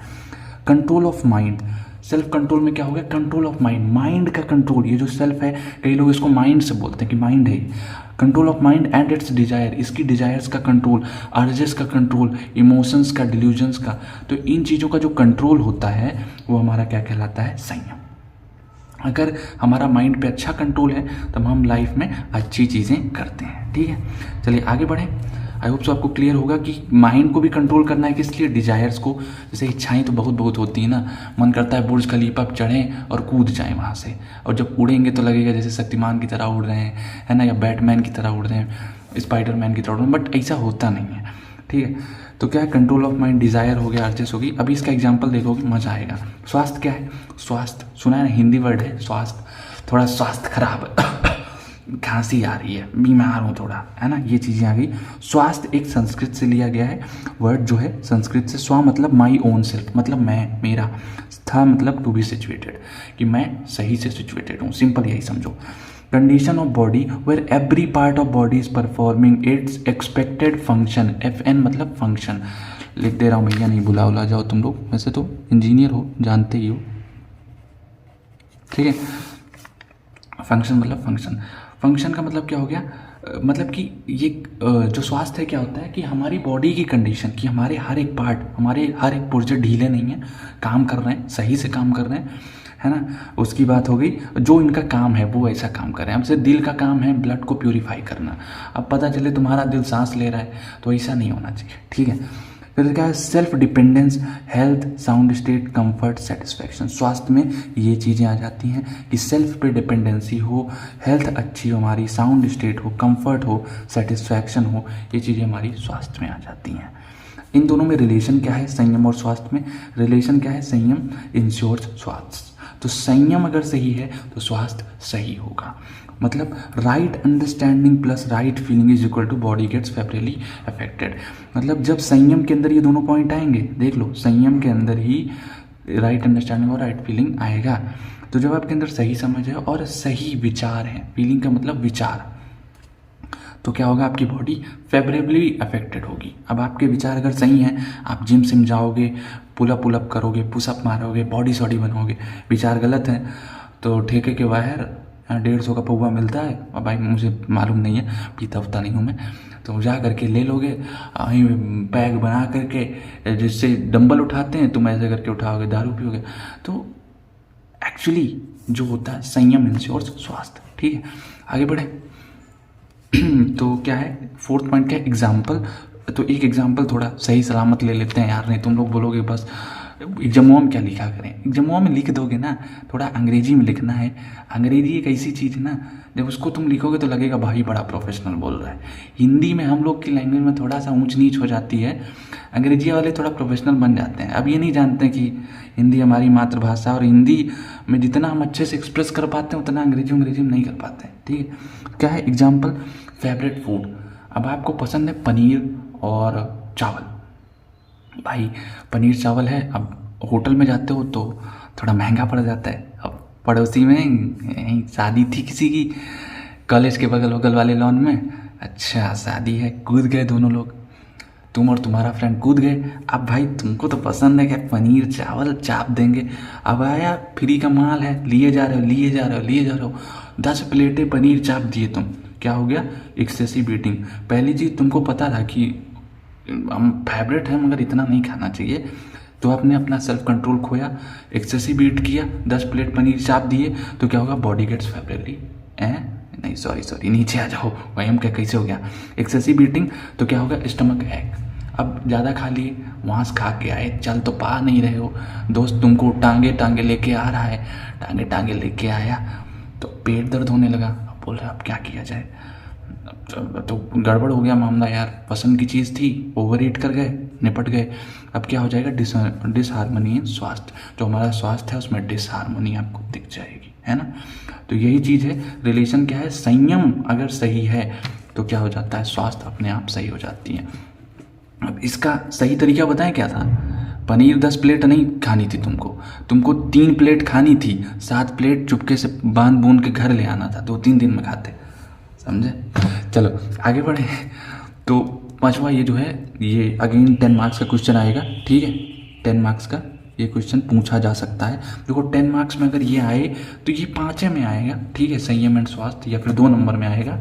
मगर जब भी आए मैं कहूँगा ये प्लस ये मिला के लिखना, ठीक है। Role of health and sanyam in development of universal human order क्या है? रोल क्या है? To maintain harmony of self with the body. तो हेल्थ एंड संयम का क्या है यूनिवर्सल ह्यूमन ऑर्डर में, कि जो वो हार्मनी बनाते हैं, कहाँ? सेल्फ की बॉडी के साथ, ठीक है। Maintain harmony of self with the body, human और ये हार्मनी। अब देखो ये जो ब्लॉक डायग्राम है इसको समझ लोगे तो आराम से निपटा दोगे। तो क्या है कि जो सेल्फ है ये हम है, ये क्या है? मेरी बॉडी है, ये हम ही है, दोनों मिला के हम ही बनते हैं, एक इंसान बनता है। तो सेल्फ और बॉडी ये दोनों कोएग्जिस्ट करती हैं। सेल्फ जो है इंफॉर्मेशन पास करता है बॉडी को, और बॉडी एक्शन करके देती है सेल्फ को। अगर सेल्फ में कॉन्शियसनेस है तो क्या होगा? सेल्फ रेगुलेशन होगा। और बॉडी क्या करती है? मटेरियल से स्वास्थ्य होता है। मतलब जो सेल्फ है उसके अंदर सही सोच सही समझ है, और वो क्या करेगा? संयम मतलब सेल्फ रेगुलेशन। और बॉडी से बॉडी मटेरियल्स लेती है, मटेरियल से स्वास्थ्य को इंश्योर करती है, ठीक है। तो सेल्फ रेगुलेशन और ये हेल्थ। आई होप सो इतना क्लियर होगा। हार्मनी मतलब हार्मनी जब आपका कॉन्शियसनेस है, सेल्फ रेगुलेशन अच्छे से हर एक चीज़ पुर्जा काम कर रहा है बॉडी अच्छे से उन चीज़ों को यूटिलाइज कर रही है और सही दे रही है, तो वो स्वस्थ हो गया, सिंपल, ठीक है। अभी और भी पॉइंट्स हैं, समझ लोगे, परेशान मत हो अगर कम समझ में आया तो। आर रिस्पॉन्सिबिलिटी, हमारी रिस्पॉन्सिबिलिटी क्या होती है? Nurturing the body, right air water food sunlight etcetera. तो हमारी रिस्पॉन्सिबिलिटी क्या होती है, मतलब जो सेल्फ की रिस्पॉन्सिबिलिटी होती है वो क्या होती है? To nurture the body. Nurturing the body क्या हो जाएगा? मतलब उसको सही हवा पानी खाना दो, सनलाइट दो, सही अमाउंट की सनलाइट दो, ठीक है। Protection from unfavourable conditions. Unfavourable conditions का मतलब कि जैसे तुम्हें पता है कि ये चीज़ खाने पीने से नुकसान होता है तो तुम उसको छोड़ दो, ये चीज़ें होगी प्रोटेक्शन। तुम्हें सेल्फ जो संयम है वो कंट्रोल करे बॉडी को, कहे कि नहीं खाना है, छोड़ो, चलो। राइट यूटिलाइजेशन क्या है? Using body for purpose of self. Right utilisation मतलब कि जो बॉडी है उसका यूज़ करें सेल्फ के लिए, ना कि सेल्फ का यूज़ करें बॉडी के लिए। जैसे एक चीज़ होता है नहीं कि बॉडी कहेगी कि ये कर वो कर वहाँ चल, ठीक है। अब सेल्फ क्या है? सेल्फ कंट्रोल में रख रहा है कि रुको नहीं जाना है, वो चीज़ बुरी है, ऐसा वैसा ऐसा सारी चीज़ें, ठीक है। तो बॉडी को पर्पज ऑफ सेल्फ के लिए यूज़ करें। जो सेल्फ की नीड्स हैं, जैसे हैप्पीनेस है, सेल्फ की नीड क्या है? हैप्पीनेस है, तो हैप्पीनेस के लिए हम यूज़ करें बॉडी का, ठीक है। अब क्या है third point? Self regulation. Self regulation की डेफिनेशन जान लो, बहुत देर से सेल्फ रेगुलेशन पढ़ रहे हो। Feeling of responsibility toward the body, मतलब फीलिंग ऑफ रिस्पॉन्सिबिलिटी मतलब जो सेल्फ है उसकी रिस्पॉन्सिबिलिटी, उसको इसके अंदर feeling of responsibility toward the body, ठीक है। नॉट रिस्ट्रेनिंग और controlling but identifying responsibility and having commitment towards body, ठीक है। सॉरी, तो इसका मतलब हुआ कि जब आपके अंदर सेल्फ रेगुलेशन आएगा तो आप अपनी बॉडी को रिस्ट्रेन नहीं करोगे या कंट्रोल नहीं करोगे, बल्कि आप आइडेंटिफाई करोगे कि सही क्या है और गलत क्या है, और आप कमिट करोगे बॉडी के प्रति, मतलब कि मैं ये चीज़ करूँगा अपनी बॉडी के लिए। अब जैसे आप हो, इसका एग्जांपल मैं लेता हूँ। आप हो, एक्सरसाइज करते हो? नहीं, क्यों? बस मन नहीं करता है, तकलीफ होती है। नहीं भैया, एक्सरसाइज करो। अगर आपके अंदर सेल्फ रेगुलेशन आया कि भाई मैं अपने बॉडी की रिस्पॉन्सिबिलिटी लेता हूँ, मुझे टाइगर श्रॉफ जैसी बॉडी चाहिए, तो क्या करोगे? तुम जिम जाओगे। अब नहीं चाहिए बॉडी सॉडी नहीं चाहिए, चलो माना टाइगर श्रॉफ जैसी, मगर अगर एक्सरसाइज करोगे तुम तो क्या होगा? बॉडी में ब्लड सर्कुलेशन अच्छा होगा, कोलेस्ट्रॉल अच्छा, मतलब सब कुछ मेंटेन होगा लेवल, और फिर हार्मनी होगी भाई, कभी परेशानी नहीं आएगी, तुम चल सकोगे। सोचो कुछ लोग होते हैं 2 किलोमीटर दौड़ के हाँफने लगते हैं, तुम 12 किलोमीटर दौड़ोगे और मस्त निकल के आओगे, ये देखो आई एम हुसैन बोल्ट ऐसे करके निकलोगे। तो ये चीज़ें हो गई, ठीक है। आई होप सो क्लियर हो गया आपको। फोर्थ पॉइंट क्या है? Responsibility to make right utilisation of body. मतलब ये हमारी रिस्पॉन्सिबिलिटी क्या है कि हम राइट यूटिलाइजेशन ऑफ बॉडी करें। जैसे देखो हमारा क्या है, आर बेसिक एस्पिरेशन क्या है, कंटिन्यूस हैप्पीनेस एंड प्रॉस्पेरिटी। हमारा बेसिक एस्पिरेशन क्या है, सेल्फ क्या चाहता है हमेशा कि बेसिक एस्पिरेशन कंटिन्यूस हैप्पीनेस हो, कि हमेशा खुश रहूँ मैं। मन यही चाहता है ना कि बस मैं हमेशा खुश रहूँ, कभी मेरे अंदर दुख ना आए, ठीक है। तो ये हो गया continuous happiness and prosperity. Prosperity मतलब कि जितना ज़रूरी है उससे ज़्यादा हो हमारे पास, तो ये हो गया prosperity. Using body towards this and is possible by self regulation. तो बॉडी को इस एंड पे लाने के लिए क्या होगा, हमें सेल्फ रेगुलेशन का सहारा लेना पड़ेगा, ठीक है। तो ये है using body towards this and is possible by self regulation. अब 5वां पॉइंट क्या है, feeling of self regulation in self health in body. तो जब आपके अंदर सेल्फ रेगुलेशन आएगा सेल्फ में और हेल्थ इन बॉडी, अगर ये दोनों चीज़ें हैं तो क्या होगा, ensure harmony self with body. तो ये आपकी हार्मनी इंश्योर करेगी सेल्फ की बॉडी के साथ, ठीक है। तो सेल्फ रेगुलेशन किस में चाहिए, सेल्फ में चाहिए, और हेल्थ किस में चाहिए, बॉडी में चाहिए। तो ये दोनों क्या करेंगे, हार्मनी क्रिएट करेंगे। अब सेल्फ से बॉडी खुश है, बॉडी से सेल्फ खुश है, समझे, को एग्जिस्ट हो गया। चलो फिर आगे बढ़ते हैं। ओके, सो हमने यहाँ तक देख लिया है programmes that self undertakes to ensure health, मतलब यहाँ तक हम लोगों ने देख लिया है। अगला टॉपिक हमारा ये होगा कि वो कौन कौन से प्रोग्राम्स हैं जो कि हमारा सेल्फ करता है कि हमारी हेल्थ अच्छे से रहे। तो पहला क्या है, नर्चरिंग ऑफ बॉडी, मतलब proper food, proper air, water etcetera, ये चीज़ें जो होती हैं वो सेल्फ देखता है कि जो हमारी बॉडी है उसकी रिक्वायरमेंट क्या है, प्रॉपर फूड। देखो खाने में तो मोमोज, ये चाउमीन हो गया, पानी बतासा हो गया है, ये सब खाने में बड़ा अच्छा लगता है, मगर ये चीज़ें अच्छी तो नहीं होती हैं हेल्थ के लिए। तो क्या करता है हमारा सेल्फ देखता है और बताता है कि तुझे प्रॉपर फूड खाना है। एयर, अब वो जो हुक्का पीते हो वो वाली एयर बोलता है नहीं नहीं नहीं वो नहीं, पानी, शराब पीते हो बोलते हो पानी है बॉडी को, ठीक है। तो सेल्फ कहता है नहीं नहीं ये वाला पानी पीना ही नहीं है, ठीक है, काला पानी नहीं पीना है, विराट कोहली वाला काला पानी पियो, ये वाला नहीं। सेकंड क्या, प्रोटेक्शन ऑफ बॉडी। सेल्फ क्या करता है, बॉडी को प्रोटेक्ट करता है। पहली चीज नर्चर करता है ताकि बॉडी हमारी बढ़ सके, ग्रोथ हो सके, अच्छी ग्रोथ हो सके। प्रोटेक्शन ऑफ बॉडी क्या है, बॉडी को प्रोटेक्ट करता है कैसे, proper upkeep Bihar of body. मतलब जो अपकीप का मतलब क्या हो गया, बिहार एक हिसाब से, पटना वाला नहीं, ये बिहार है। बिहार क्या है कि वर्क टायर रेस्ट, आप पहले काम करो, है ना, जैसे घर की जिम्मेदारियां, दूध लाने जाओ, मतलब अब गांव में रहते हो तो गायों के लिए चारा पानी करो, खेत को अच्छे से काम करो, खेत वेत का काम थोड़ा कर लो, फिर वर्क करोगे, काम करोगे तो थकान आएगी, टायर आएगा, बॉडी में थोड़ा स्ट्रेच आया, बॉडी थोड़ा सा इलोंगेट हुई, रिलैक्स हुई, ये चीज़ें हुई। अब क्या होगा, काम करके थक गए तो अब आपको रेस्ट भी करना है। अब ये नहीं 24 घंटे काम पे किए जा रहे हो, बॉडी वॉडी फट जाएगी और निपट जाओगे, तो ये नहीं करना है। पहले काम फिर आराम, मतलब काम, थकान, आराम, ठीक है। और प्रॉपर हाइजीन, अब क्या करता है, प्रॉपर अपकीप में एक चीज़ आ जाता है, प्रॉपर हाइजीन। बहुत लोग होते हैं भाई साहब मंजन नहीं करते हैं, सुबह सुबह चाय पी लेंगे, ऐसे गटक लेंगे। बहुत लोग नहाते नहीं, अभी तो सर्दियों का सीजन चल रहा है, अभी तो नहाते नहीं हैं बहुत लोग। तो इस चीज़ों को भी मेंटेन करता है कि प्रॉपर हाइजीन रहे, कपड़े साफ पहने। ये नहीं कि मोजा बदबू किए जा रहा है, तुम्हारे मोजा से पड़ोसी बेहोश हो जा रहा है, मगर तुम पहन के एकदम शान से चल रहे हो कि नन्ना मुन्ना सिपाही हूँ, देश का सिपाही हूँ, नन्ना मुन्ना राही हूँ, ठीक है। तो ये चीज़ें ना हो, इसलिए क्या करता है, प्रॉपर अपकीप। दूसरा क्या है, लेबर। अब देखो लेबर का मतलब यहाँ हो जाता है employing body physically for production of physical facilities. मतलब जो हमारी बॉडी है भाई, अभी तो छोटे हो, 2-3 साल में बड़े हो जाओगे, है ना, 1-2 साल में नौकरी करोगे तो क्या करना पड़ेगा, आपको पैसा कमाना पड़ेगा। तो भाई अपनी बॉडी को फिजिकली तुम लगाओ for production of physical facilities. अब पैसा कमाओगे तो कहाँ से कमाओगे, ऑफिस में बैठ के कमाओगे। अब आजकल के, बहुत पहले की बात करें तो क्या होता था कि लोगों के पास ये नौकरी धंधा तो कुछ होता नहीं था, जाते थे जंगल से लकड़ी काट के लाते थे, चूल्हा बनाते थे, वहीं से सब्जी उब्जी तोड़ ताड़ के लाते थे, अब खेती करते थे, खेती से जो उगता था उसको लाते थे। तो ये सब केस में आ जाता था लेबर में। आप अभी के टाइम में क्या करते हो, जैसे दूध लाने जाते हो, ठीक है, पानी लाने जाते हो, ये चीज़ें जो कर रहे हो आप, डेली सुबह उठ के दूध का पैकेट लाने जाते हो, तो ये लेबर में आ गया एक हिसाब से, समझ लो कि जो फिजिकल फैसिलिटीज़ लानी है उनके लिए जो आप काम कर रहे हो वो हो जाता है लेबर।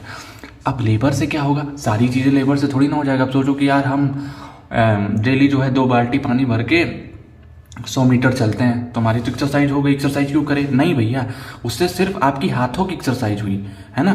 पैर की एक्सरसाइज कैसे करेंगे, चेस्ट की एक्सरसाइज कैसे करेंगे, है ना, ये सारी चीज़ें आपको देखनी है। एब्स, ये चेस्ट वेस्ट जितनी होती हैं उनको आपको करना है फिजिकल एक्सरसाइज में। अब फिजिकल एक्सरसाइज हो गई, अब आप बोल रहे हो कि आसन और प्राणायाम करना है, तो भाई सेल्फ जो है वो सांसों को, ठीक है, सांसों को भी कंट्रोल करना सिखाता है। और कैसे जो एयर है ना वो बॉडी में पास होती है, तो एयर को कैसे आप अच्छे तरीके से मैनेज कर सको वो भी सिखाता है। कौन? हमें आसन और प्राणायाम।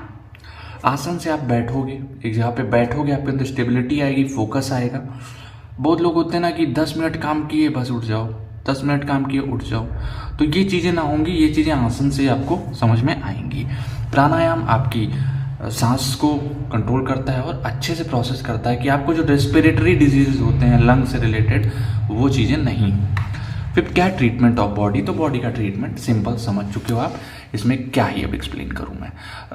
थर्ड पॉइंट क्या है? Right utilisation of body, body का सही तरीके से इस्तेमाल। विचार, जैसे अब सेल्फ क्या होता है, सेल्फ ने कहा कि छत से कूद जा, है ना, बॉडी डर रही है। अब कहोगे ये तो उल्टा हो गया, भाई बॉडी कूदने के लिए कहेगी बट बॉडी के अंदर उतनी थिंकिंग एबिलिटी नहीं होती है। सेल्फ इज सेल्फ एक ड्राइवर है, बॉडी एक वाहन है, समझ लो। जो ट्रेन है वो हमारी बॉडी है और जो दिमाग है वो हमारा सेल्फ है, समझ लो। दिमाग से भी ऊपर जो होता है उसे बोलते हैं सेल्फ। तो राइट यूटिलाइजेशन, बॉडी का सही डायरेक्शन में यूटिलाइजेशन। अगर सुबह दौड़ने जाओगे तो क्या होगा? हेल्थ बनेगी। और अगर किसी लड़की के पीछे दौड़ोगे तो क्या होगा? जिंदगी बर्बाद होगी, समझ रहे हो। तो यही चीज़ होता है राइट यूटिलाइजेशन ऑफ बॉडी। चलिए आगे बढ़ते हैं। हमारा चौथा पॉइंट है प्रोडक्शन वर्क। प्रोडक्शन वर्क क्या होता है?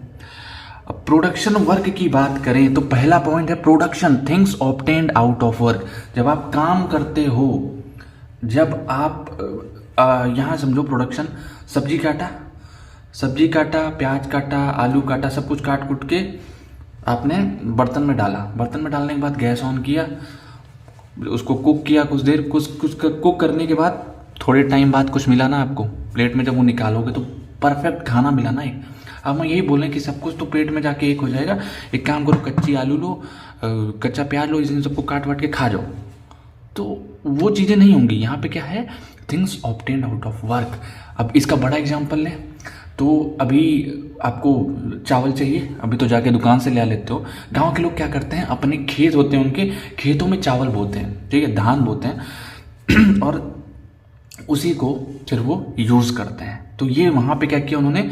कुछ वर्क किया। वर्क मतलब खेतों में फसल लगाई और उसके बाद क्या हुआ? फसल आई, फसल से चावल मिला, गेहूँ मिला, तो हमने क्या किया? उसको खाया और अपना पेट का जो भूख है उसको मिटाया, ठीक है। Things obtained out of work. Work क्या है? Labour that human does on nature.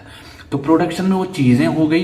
Production में जैसे मैं एग्जांपल लूँ तो ये आप हो, ठीक है, और आपका ये खेत है, तो आप यहाँ गए, आपको खाना है गेहूँ, आपने गेहूँ का बोरा उठाया, ठीक है, ये बोरा है गेहूँ का, ठीक है, और इसको लेकर के गए आप, एक एक करके यहाँ पे डाले वाले, ये आप क्या कर रहे हो? ये आपने किया वर्क। अब ये सीड डाला आपने, सीड डालने के बाद आपने इसमें पानी डाला, वाटर, ठीक है, वाटर डालने के बाद आपने इसमें फर्टिलाइज़र डाला, फर्टिलाइज़र डालने के बाद आपने क्या किया? प्रॉपर रखवाली की। यहाँ पे एक थी वो बना दिया जो एक इंसानों टाइप का होता नहीं है, ऐसे करके ऐसे खड़ा रहता है, तो आपने वो भी गाड़ दिया यहाँ पे। तो अब ना चिड़िया कौवा कुछ खा भी नहीं रहे, तो आपने प्रॉपर रखवाली की। तो आपने क्या की? ये आपने वर्क किया। Labour that human does on nature. आप अब नेचर में ये सॉइल हो गई, अर्थ हो गया, है ना, वाटर हो गया आपका, फर्टिलाइज़र भी कह सकते हो, इंसान ने बनाया है बट फर्टिलाइज़र भी कहीं ना कहीं मिलता तो हमें इन्वायरमेंट से ही है। अब ये क्या है? ये हमने अपने मेहनत से, ये हमने वर्क किया कि खेत में हमने नेचर में वर्क किया ताकि हमें क्या मिल सके? प्रोडक्शन। तो हमने जो काम किया ये हमारा वर्क है। और बाद में जब ये फसल तैयार हो जाएगी, ठीक है, ये फसल जो तैयार हो जाएगी, जब तुम इसको खाओगे, इसका गेहूँ यहाँ जाके आटा पिसा के खाओगे, तो वही चीज़ आपका प्रोडक्शन हो गया, है ना, जो गेहूं मिला वो प्रोडक्शन हो गया। अब सेकंड क्वेश्चन क्या है कि ऑलवेज आस्क दीज 2 क्वेश्चंस, मतलब ये पॉइंट इंपॉर्टेंट है, जब भी आप प्रोडक्शन कर रहे हो ना तो ये 2 सवाल जरूर पूछो। क्या? व्हाट टू प्रोड्यूस, मतलब क्या प्रोड्यूस करना है। Second, how to produce. तो भाई जाहिर सी बात, ये दोनों सवाल तो आएंगे दिमाग में, समझाने की कोई ज़रूरत नहीं है। आगे बढ़े। Second point, humans should design their production system from nature. तो जो इंसान है उसको अपना प्रोडक्शन सिस्टम नेचर से देख करके डिज़ाइन करना चाहिए। क्यों? क्योंकि नेचर में systems are cyclic and not open ended. मतलब जो नेचर है उसमें प्रोडक्शन साइकिल क्या है? साइक्लिक है। मतलब कि जो चीज़ें जहाँ से शुरू होती हैं वहीं पे ख़त्म हो जाती हैं, ठीक है, और वो एक हिसाब से मतलब कंटिन्यूअस लूप बना लेती हैं। समझो इस चीज़ को कि जैसे वाटर है, इसमें मतलब एग्जांपल लिख रखा है मैंने, वाटर साइकिल। वाटर साइकिल में क्या होता है? पहले पानी, जो समुद्र का पानी है वो इवेपोरेट होता है, आसमान में जाता है, बादल बनते हैं, है ना, बादल बनने के बाद बारिश हुई, टिप टिप बरसा पानी बरसा तो फिर से ज़मीन पे आ गया, ज़मीन में वो पानी इकट्ठा हुआ और वो बह के कहाँ गया? नदियों में या फिर समुद्र में गया। समुद्र में जाने के बाद क्या हुआ? फिर से इवेपोरेट हुआ। तो ये एक साइकिल चल रही है ना। अब आसमान को अगर बादल चाहिए तो उसने बादल भी बनाया, और धरती को अगर पानी चाहिए तो पानी भी मिल गया। समझे? ये हुआ साइक्लिंग। अब फूड चेन का एग्जाम्पल ले लेते हैं। फूड चेन का एग्जाम्पल मैं आपको अगले वाले में देता हूं ताकि और अच्छा समझ में आए। Systems are mutually fulfilling and mutually enriching, मतलब म्यूचुअली फुलफिल करते हैं एक दूसरे को और म्यूचुअली इनरिच करते हैं। इस चीज को आप आगे चल के बहुत बढ़िया तरीके से देखने वाले हो, तो डोंट वरी। देखो, seeds eaten by birds, animals, humans goes to soil through excreta. मतलब हम जो भी खाते हैं और जब हम हगने जाते हैं, मतलब थोड़ा गंदी लैंग्वेज हो गई, जब हम वॉशरूम जाते हैं, आजकल तो सब इधर बन गए हैं मकान टाइप के जिसमें वॉशरूम जानते हैं, ठीक है। पहले क्या था? खुले खेत होते थे, लोग वहीं जाते थे। और जब कहते हैं ना, एक अक्षय कुमार का ऐड है ना, आजकल सब्जियों में स्वाद नहीं है यार, सब्जियों में तो लोग जो है ना खेतों में जाना बंद कर दिए, इसलिए सब्जियों में स्वाद नहीं है। वरना वही जो खाते थे वो निकल जाता था सुबह, और निकलने के बाद उस ऑयल में मिक्स हो जाता था। तो जो फर्टिलाइजर आज यूरिया, DAP ये सब डालना पड़ रहा है, तब नहीं डालना पड़ता था। खैर, हम इस चीज़ को प्रमोट नहीं करेंगे, बड़ा बदबू आता है यार। लोगों को बोल देना खुले में हगने के लिए, वो रोड पे हग जाते हैं, तो ये चीज़ें नहीं, ठीक है। चलिए, तो ये आप समझ गए होंगे कि जैसे बर्ड से चिड़िया है, उसने मान लो कोई गुआवा खाया, पपीता खाया, पपीता खाने के बाद वो उड़ते उड़ते जब वो उसको रिमूव करती है वेस्ट को, तो क्या होता है? वो सॉइल में जाता है, जो सीड्स रहते हैं वो डाइजेस्ट हो जाते हैं, कुछ नहीं डाइजेस्ट होते तो वो जा करके कहीं और गिरते हैं, वहाँ पे उनको पानी वो सब मिलता है, वहाँ पे एक नया पेड़ उगाता है। सिंपल, ठीक है। आगे बढ़े। सो अगला जो मैं आपको समझाने जा रहा हूँ ये थोड़ा टाइम लेगा, और यहीं से आपका प्रोडक्शन पूरा ख़त्म हो जाएगा कि क्या था वो। तो क्वेश्चन ये बहुत इंपॉर्टेंट होगा, ठीक है भैया, ये इंपॉर्टेंट होगा, 2-3 बार आया है आई थिंक, और फिर से आ सकता है। क्या है? How all the order other than human order are cyclic and mutually fulfilling to each other. So and mutually fulfilling to each other. तो देखो, all the units are connected to each other and fulfilling each other. तो जितनी भी unit हैं हमारे nature में वो सब एक दूसरे से कनेक्टेड हैं और सब एक दूसरे को फुलफिल करती हैं। तो ये क्या है? Block diagram shows the same. तो ये हमने बनाया है किसका? प्रोडक्शन का। कैसे जो ऑर्डर साइकिल है वो कैसे साइक्लिक है ये नेचर में। देखो, सिंपल सा बताएं तो एक सबसे एकदम बेसिक में, तो ये जो मटेरियल ऑर्डर है और ये जो आपका मटेरियल ऑर्डर प्लांट में आ रहा है, प्लांट से यहाँ जा रहा है, यहाँ से एनिमल्स में आ रहा है, एनिमल्स बर्ड्स में आ रहा है, यहाँ, तो ये तो साइक्लिक है। मगर ये जो इंसानों वाला है ना, ये थोड़ा डिस्टर्बिंग है, ये उतना साइक्लिक नहीं है, ठीक है, क्योंकि इंसान क्या है? सेल्फिश है आज। तब चलो देखते हैं कैसे। मटेरियल ऑर्डर में क्या क्या आ जाता है? Provides nutrient, soil, minerals etcetera. तो मटेरियल ऑर्डर में दुनिया भर की जितनी चीज़ें, ईंटा पत्थर, ठीक है, ईंटा पत्थर हो गया, आपका फर्टिलाइजर हो गया, कोल हो गया, पेट्रोल हो गया, जितनी भी चीज़ें हैं आज वो आ जाती है मटेरियल ऑर्डर में। जितना भी आपको दिखता है, लोहा, प्लास्टिक, पेपर, जितनी भी चीज़ें हैं, ये सब क्या है? Material order. मटेरियल ऑर्डर किसको क्या देता है? देखो, मटेरियल ऑर्डर किसको? प्लांट, यहाँ पे प्लांट और बायो ऑर्डर है, तो मटेरियल ऑर्डर प्लांट को क्या दे रहा है? Provides nutrient. भाई मिट्टी में न्यूट्रिएंट होता है ना, सॉइल प्रोवाइड करता है, मिनरल प्रोवाइड कर सकता है, एक्सेट्रा। तो ये चीज़ें प्रोवाइड किया। बदले में प्लांट ने इसको क्या दिया? Decays substances like oil, coal gets stored in soil. तो प्लांट्स ने क्या किया? डिके करता है। प्लांट्स कहते नहीं कि अगर प्लांट के पास आप कोई भी ऐसी डिग्रेडेबल चीज़ डालो तो उसको गलाने की कोशिश करता है, डिग्रेड करता है, डीके करता है। Prevent surface soil from molten core, तो जो हमारी पृथ्वी है बीचों बीच में आग भरी हुई है ना, तो वो आग ऊपर क्यों नहीं आती? पेड़ों की वजह से, मिट्टी की वजह से। पेड़ क्या करते हैं? मिट्टी को पकड़ के रखते हैं। अगर पेड़ नहीं होंगे तो मिट्टी पकड़ी नहीं जाएगी और फिर आग से पूरी जो सरफेस की सॉइल है वो गर्म रहेगी, है ना। फिर क्या है?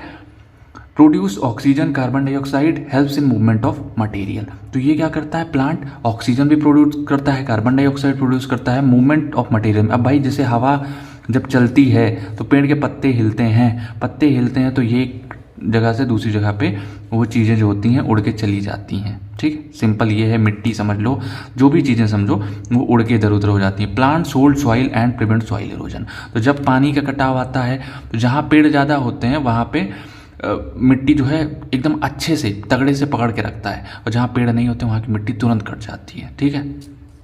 तो ये चीज़ें हमने इस ऑर्डर को समझ लिया। अब आ जाओ इस ऑर्डर को समझ लेते हैं। तो प्लांट एनिमल्स को क्या देते हैं? Provides food. प्लांट और बायो ऑर्डर क्या करता है? एनिमल्स को, बर्ड्स को क्या प्रोवाइड करता है? फूड। बदले में बर्ड क्या करती हैं? बर्ड कहती हैं भैया आप हमको खाना प्रोवाइड कर दो, हम आपकी जनसंख्या बढ़ाएंगे। तो इनको खाने के बाद क्या करती हैं? Pollination of flower. तो सुना होगा ना कि पॉलिनेशन, जो सीड वीड वो खाते हैं प्लस उनके बॉडी में चिपक जाते हैं, चोंच में वो पकड़ करके कहीं फेंक देते हैं, ये चीज़ें जो होती रहती हैं ये पॉलिनेशन के अंदर में आती हैं। एक्सक्रीटा एज फर्टिलाइजर, और जो इनका वेस्ट मटेरियल होता है एनिमल्स बर्ड्स का, वो फर्टिलाइजर की तरह भी एक्ट करता है। आपने सुना होगा गोबर को पेड़ों के अगल बगल डाला जाता है ना। तो वही चीज़ क्या हो गया? आपका फर्टिलाइजर। ऑल्सो एनिमल्स बर्ड्स में अगर मैं आपको बोलूँ तो केचुला देखा है आपने? केचुला को हम मिट्टी में क्यों डालते हैं? केचुला जो है फर्टिलाइजर को अच्छा करता है। तो आप ये मटेरियल ऑर्डर से भी समझ सकते हो, प्लस प्लांट के लिए भी वो बेनिफिशियल होता है। तो ये 3 चीज़ें आप समझ चुके हो यहाँ से यहाँ तक। अब मटेरियल ऑर्डर एनिमल ऑर्डर को क्या देता है वो भी समझ लेते हैं। तो मटेरियल ऑर्डर क्या करता है? वाटर, ऑक्सीजन, गैसेस देता है एनिमल बर्ड्स को। तो जिनको जो भी चाहिए, जैसे वाटर चाहिए, ऑक्सीजन चाहिए, गैसेस मतलब एयर, ये चीज़ें हो गई, तो ये एनिमल्स बर्ड्स को देता है। बदले में ये क्या देते हैं? Enrich soil through excreta.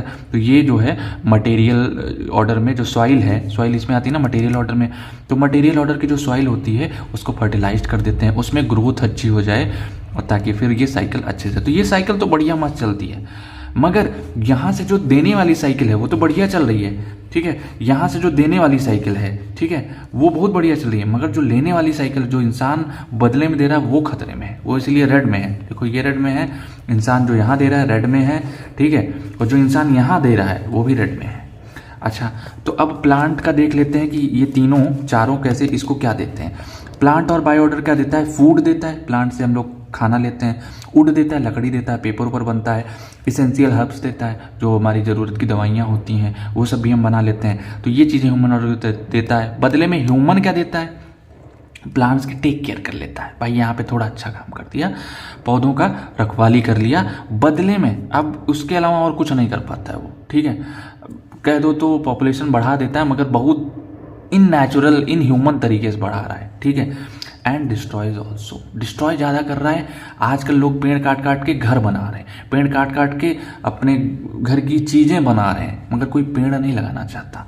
तो ये क्या कर रहा है? ह्यूमन ऑर्डर बहुत बुरे तरीके से इसको अफेक्ट कर रहा है। अब यहाँ आ जाओ कि मटेरियल ऑर्डर क्या देता है? तो मटेरियल ऑर्डर सॉइल देता है, भाई यहाँ पे अपना घर बनाता है। मिनरल्स देता है, कोल हो गया, पेट्रोल हो गया, गैसेस हो गई, ये चीज़ें देता है। मेटल्स देता है, आयरन हो गया, गोल्ड हो गया, डायमंड हो गया, जिन चीज़ों से वो बनाता है, ग्लास हो गया, सिलिकॉन हो गया, ये सारी मेटल्स वगैरह देता है ह्यूमन को। बदले में ह्यूमन क्या करता है?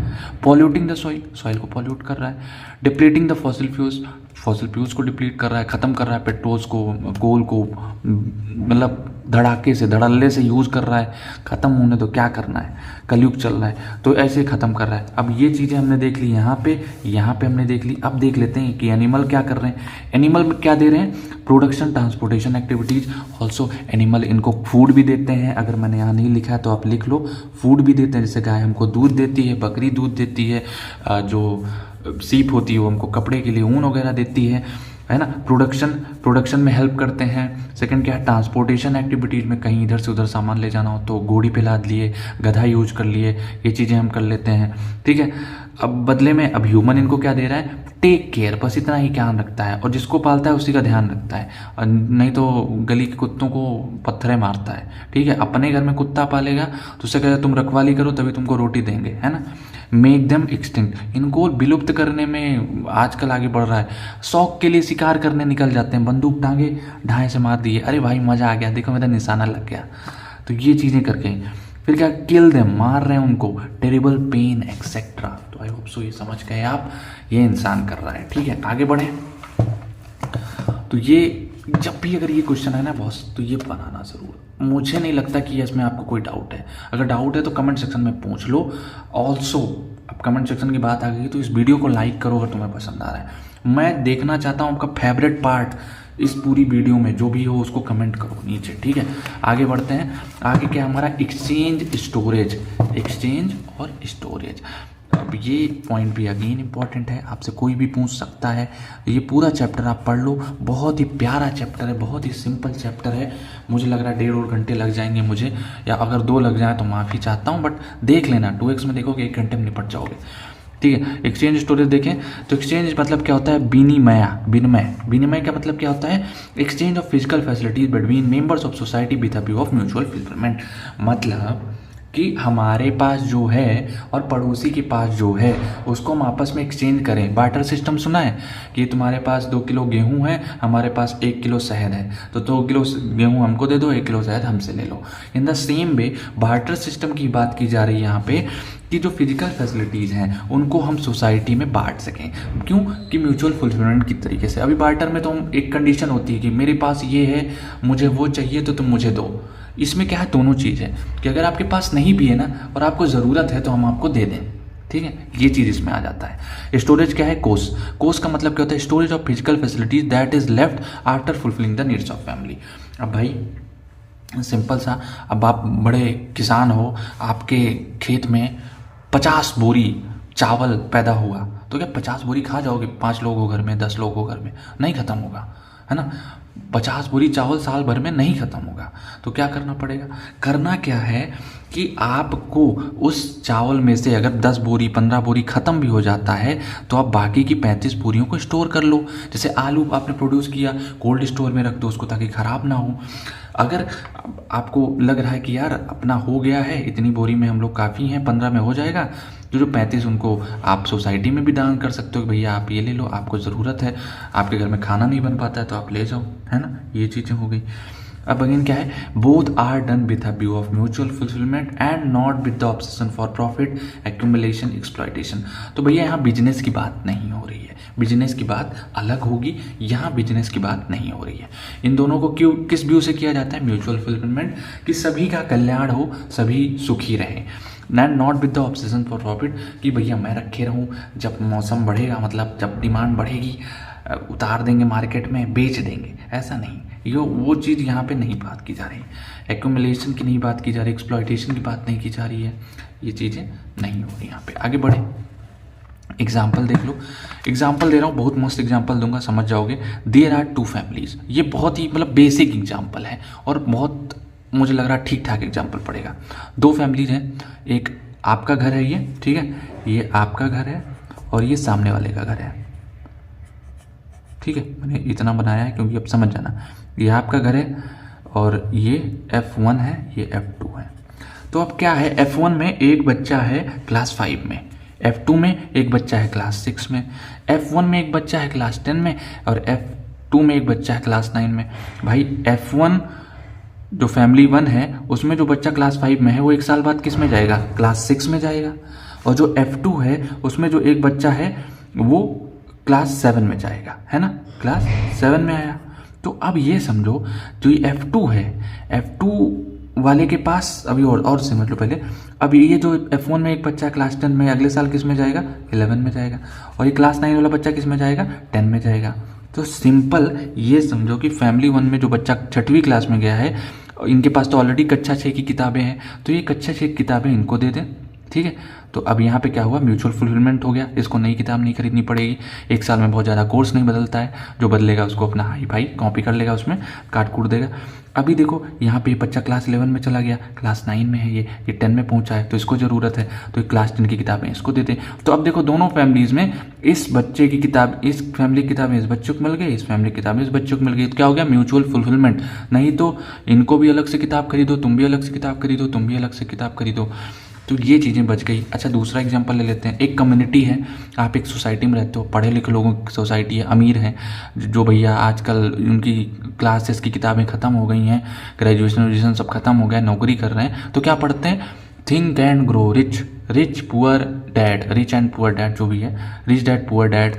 फिर क्या पढ़ते हैं, the power of psychology, the power of money, secret पढ़ते हैं, अल्केमिस्ट पढ़ते हैं, इकिगाई पढ़ते हैं, ये सारी किताबें पढ़ते हैं। तो F1 के पास कोई किताब है, ठीक है, वो क्या किए, वो पढ़े, जब उनकी किताबें ख़त्म हो गई तो क्या कर रहे हैं, वो एक लाइब्रेरी क्रिएट करवा ले रहे हैं सब लोग कम्युनिटी की, चलो एक लाइब्रेरी क्रिएट कर देते हैं, बार बार किताबें खरीदने जाने से अच्छा है कि हम उसी लाइब्रेरी से ले लेंगे।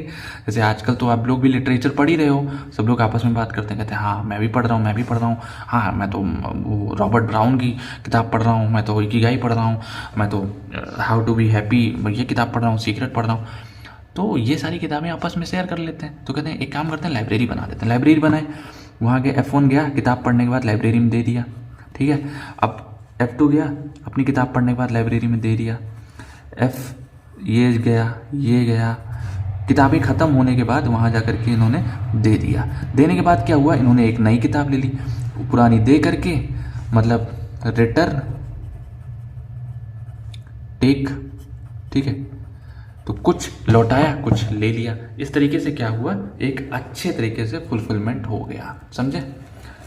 चलिए फिर आगे बढ़ते हैं, आई होप सो आपको ये भी क्लियर होगा। अगर कोई डाउट है तो प्लीज़ कमेंट सेक्शन में बताओ, ठीक है।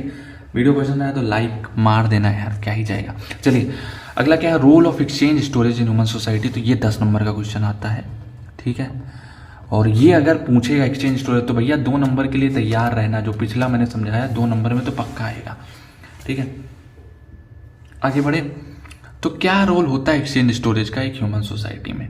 पहला है स्टोरेज फॉर सीजनल प्रोडक्शन, मतलब जो सीजनल प्रोडक्शन होता है उसके लिए हम स्टोरेज कर सकते हैं, मतलब कि not everyone produces everything year around, तो सब कोई हर एक चीज़ तो बनाता नहीं है, मतलब अब आप अगर किसान हो तो हर एक चीज़ तो नहीं बो सकते हो ना आप, और साल के 12 महीने थोड़ी ना चलेगा वो, तो उसके लिए क्या करता है एक्सचेंज स्टोरेज काम करता है कि आप नई फसल जो उगाए हो उसको स्टोर कर लो और एक्सचेंज कर लो। तो सबके पास सारी चीज़ें नहीं होती, तो जिसके पास जो नहीं है आपस में एक्सचेंज कर लो।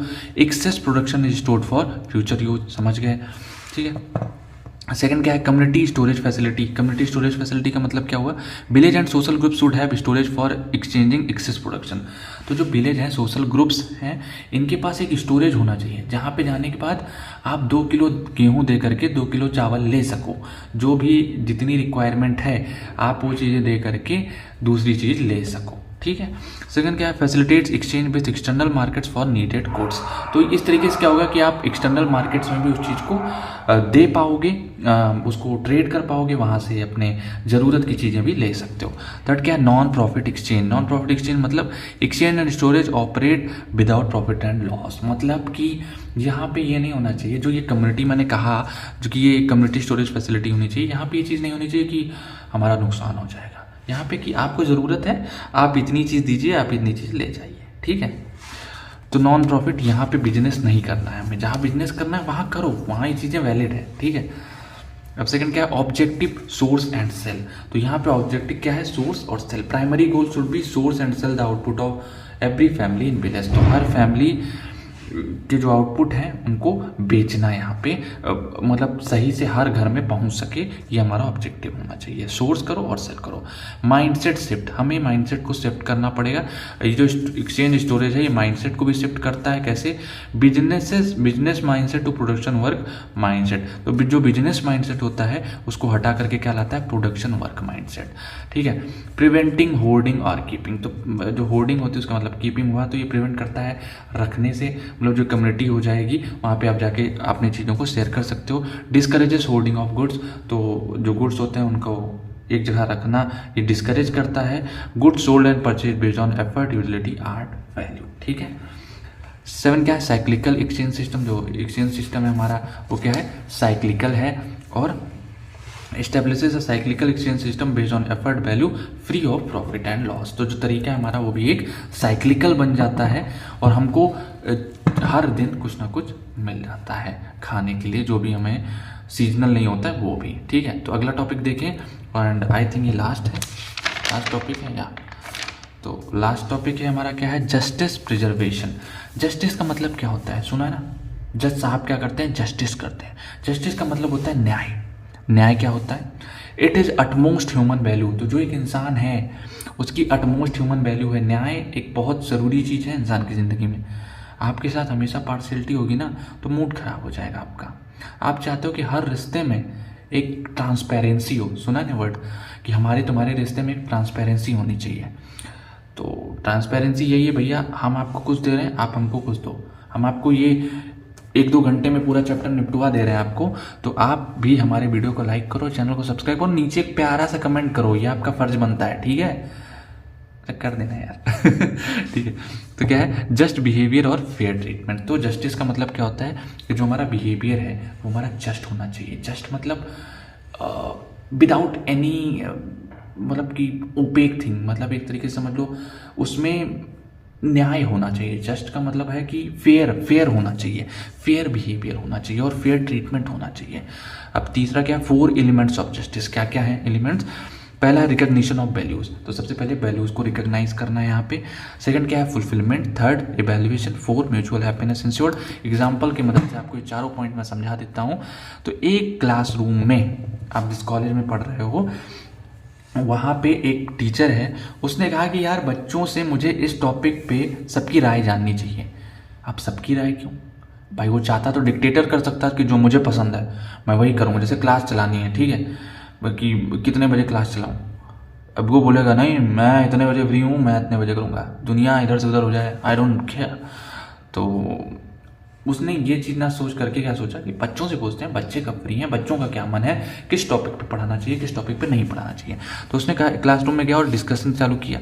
तो डिस्कशन में क्या हुआ? Recognition of values. मतलब उसने कहा कि भाई उसका भी हक बनता है, मेरा भी हक बनता है, तो हम दोनों आपस में बैठ के बातें करें, है ना, डिस्कशन करें। तो ये पहला पॉइंट क्या हुआ? Recognition of values. The teacher ensures that each student has an equal chance to express their thoughts. Fulfilment मतलब टीचर ने ये नहीं कहा कि तुम टॉपर हो ना बेटा, हाँ तुम ही बताओ, तुम्हारा हम सुनेंगे, और सब कोई बच्चे कोई नहीं है, तुम बताओ बस। और कोई सुंदर हुआ, खूबसूरत हुआ, अरे तुम बड़े क्यूट हो, तुम ही बताओ क्या करें, क्लास कितने बजे करें, तुम बोलो तो तुम्हारे लिए चांद तारे तोड़ ले आऊँ मैं। ऐसा नहीं होता, ठीक है। तो ये भी हो गया। टीचर क्या कर रहा है कि हर बच्चे से पूछ रहा है, चलो तुम खड़े हो, हाँ पीछे वाले बैक बेंचर भाई साहब क्या सोच रहे हो, आज तुम्हारी बारी नहीं आएगी, आज तो तुमसे भी पूछेंगे, है मुद्दा आज ऐसा है, चलो बताओ, खड़े होकर बताओ। सबसे पूछेंगे कि क्या होना चाहिए, कैसे होना चाहिए, ठीक है।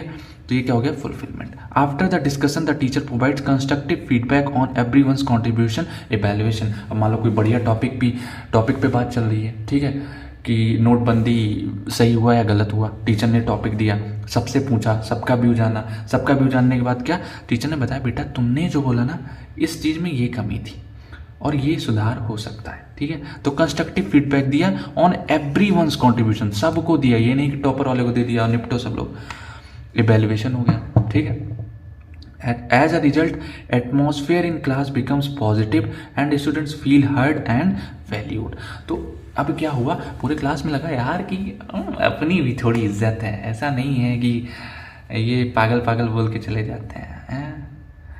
हमको बैक बेंचर समझ के क्या सोचा, हमारी इज्जत नहीं है, बहुत इज्जत है अपनी, ठीक है। तो ये चीज़ होगी और फिर क्या होगा? पूरे क्लास में एक खुशी का माहौल होगा, ठीक है। चलिए आगे बढ़ते हैं और ये हमारा लास्ट ही टॉपिक है, इसका सेकंड क्वेश्चन है ये। और प्रिजर्वेशन क्या होता है वो देखना है और रोल ऑफ जस्टिस, ये ठीक है। तो प्रिजर्वेशन क्या है? Recognition of relationship of human being with rest of nature, its fulfilment and evaluation leading to mutual fulfilment. Preservation का मतलब क्या होता है? प्रिजर्व करना, बचाओ, रख रखाव, ठीक है। Recognition of relationship of human being with rest of nature, मतलब जो हमारा रिलेशनशिप है ह्यूमन बीइंग के साथ, ठीक है, ऑल्सो जो हमारा रिलेशनशिप, जो इंसानों का रिश्ता है नेचर के साथ, प्रकृति के साथ, वो कैसे है उसका देखना, ठीक है, उसका फुलफिलमेंट करना, उसको वैल्यूएट करना, तो क्या होगा, म्यूचुअल फुलफिलमेंट होगा। अब आप पानी बचाओगे तो पानी काफ़ी टाइम तक रहेगा, आपको नहाने के लिए भी मिलेगा, पीने के लिए भी मिलेगा। नहीं बचाओगे तो फिर पानी की टिकिया आएगी, ऐसे एक टिकिया फाड़ोगे, दिन में एक टिकिया खाओगे पानी की, ये प्रॉब्लम आ जाएगी, ठीक है। सेकंड पॉइंट है सुरक्षा। तो सुरक्षा क्या होता है, प्रिवेंशन समझ लो, ये है इनरिचमेंट, संवर्धन, प्रोटेक्शन, संरक्षण, राइट यूटिलाइजेशन, सदुपयोग। तो ये डायग्राम बना देना बहुत इंपॉर्टेंट है। तो नेचर के साथ हम कैसे करते हैं, संवर्धन, इनरिच करते हैं, हम किसी चीज़ को प्रोड्यूस करते हैं, है ना। और सेकंड क्या करते हैं, प्रोटेक्ट करते हैं, उस चीज़ की केयर करते हैं ताकि वो ख़राब ना हो। नेचर में जैसे पानी है, पानी अगर गंदा हो रहा है या कोई चीज़ उसको नुकसान पहुंचा रहा है, और भी चीज़, जैसे अब हम इंसान ही सारी चीज़, सारा बुरा काम नहीं करते हैं, थोड़ा बहुत जानवर करते हैं, थोड़ा बहुत क्लाइमेट कर जाता है, तो हम उस चीज़ को बचाएं। तो ये हमारा हो गया प्रोटेक्शन। प्रोटेक्शन के बाद उसी चीज़ को राइटली यूटिलाइज करें, ये हमारा हो गया सदुपयोग। अब देखो एक एग्जाम्पल से समझाऊंगा, पूरा क्लियर हो जाएगा, ठीक है। एग्जाम्पल क्या है, फार्मर प्रैक्टिसिंग सस्टेनेबल एग्रीकल्चर। तो एक किसान है जो कि सस्टेनेबल एग्रीकल्चर कर रहा है। सस्टेनेबल एग्रीकल्चर क्या है, बिना नुकसान पहुंचाए किसको, नेचर को, ठीक है। इनरिचमेंट, पहला पॉइंट क्या था, इनरिचमेंट। तो इनरिचमेंट में क्या हो रहा है, farmer uses organic farming methods, enriching soil with natural nutrients through composting and crop rotation. तो फार्मर भाई साहब क्या कर रहे हैं, ऑर्गेनिक फार्मिंग मेथड यूज कर रहे हैं, ऑर्गेनिक, ठीक है। सॉइल को इनरिच कर रहे हैं कैसे, नेचुरल न्यूट्रिएंट्स से, जैसे राख हो गया, गोबर हो गया, इन चीज़ों से उसको सॉइल को इनरिच कर रहे हैं through composting and crop rotation. तो कंपोस्टिंग मतलब वो जो केचुला वेचुला डाल के बनाते नहीं है, तो वो हो गया कंपोस्टिंग। और सेकंड क्या है, क्रॉप रोटेशन, मतलब कि अब ये फसल लगाए, अगली बार ये फसल लगा दे, अगली बार ये फसल लगा दे, तो हर एक चीज़ से जो सॉइल है उसकी वैल्यू बढ़ती रहेगी। सेकंड क्या है, प्रोटेक्शन। प्रोटेक्शन कैसे, मतलब संरक्षण। संरक्षण कैसे होगा, implementing measures like green grass boundary, मतलब ये जो हेज जरोज होते हैं, ये बाउंड्री नहीं देखी, जो लंबी लंबी घास की बाउंड्री होती है। अरे भाई इतनी बड़ी बड़ी जो समझ लो 2-2.5 मीटर की जो ऊंची ऊंची घासें नहीं होती हैं, ऐसे ऐसे, जिनको फार्मर कैंची लेके काटा करते हैं, जो गार्डन वार्डन की होती नहीं है, ऐसी ऐसी घासियाँ होती है, दोनों साइड ऐसे घास घास रहेगी और बीच में रास्ता रहेगा, ऐसा देखा नहीं है। तो उस टाइप की चीज़ों को हम लोग बोलते हैं हेज ग्रोज, ठीक है। तो ग्रीन ग्रास बाउंड्री जो होती है, and natural predators, the farmer protects crops from paste without harmful chemicals ensuring ecosystem balance. तो किसान भाई साहब क्या कर रहे हैं, पहली चीज़ घास लगा रहे हैं, घास की बाउंड्री लगा रहे हैं। उसके बाद क्या कर रहे हैं, नेचुरल प्रेडेटर को यूज़ कर रहे हैं, जैसे कि कुछ टाइप के कीड़े मकोड़े होते हैं जो हमारी फसल के अंदर जो भी फसल को नुकसान पहुंचाते हैं उनको खा जाते हैं, मगर हमारी फसल को नहीं खाते हैं। जैसे केचुला है, केचुला को डाल दिया तो खाद भी कर रहा है। वैसे केचुला तो नॉन वेजिटेरियन है, आई थिंक कि वेजिटेरियन है, आई थिंक, पता नहीं, देख लेना, वेजिटेरियन है शायद केचुला, ठीक है। तो वो खा रहा है उन चीज़ों को, ये चीज़ें हो गई। और फार्मर ने क्या किया, क्रॉप को प्रोटेक्ट कर लिया without from paste without harmful chemicals, बिना फर्टिलाइजर डाले, बिना जो इकोसिस्टम उसको डिस्टर्ब किए, क्या कर रहा है, इंश्योरिंग इकोसिस्टम बैलेंस। तो इकोसिस्टम बैलेंस भी कर लिया। अब जो कीड़े मकोड़े, अच्छे कीड़े मकोड़े हैं, वो नहीं मरेंगे, है ना, मिट्टी में, तो क्या होगा कि हमारा इकोसिस्टम मेंटेन रहेगा। थर्ड क्या है, राइट यूटिलाइजेशन। राइट यूटिलाइजेशन का मतलब harvested crops used for nourishing community, sold locally and any excess is shared और डोनेटेड। तो राइट यूटिलाइजेशन का मतलब हुआ, अब भाई जब फसल हो गई हमारी, हमने जो खेती की थी, बीज उज डाले थे, वो फसल बन गई। फसल बनने के बाद हमने उसको हार्वेस्ट किया।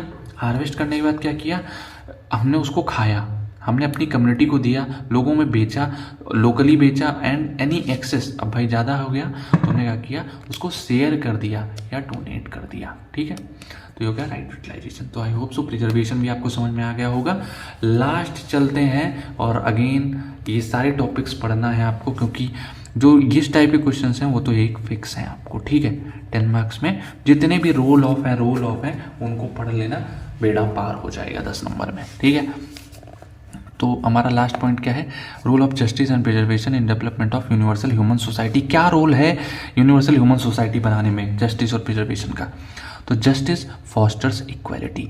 जस्टिस फॉस्टर का मतलब होता है प्रमोट, ठीक है, प्रमोट, इक्वालिटी, जस्टिस क्या करती है, इक्वालिटी को प्रमोट करती है, मतलब फेयर ट्रीटमेंट हो गया, equal opportunities, right for all individuals.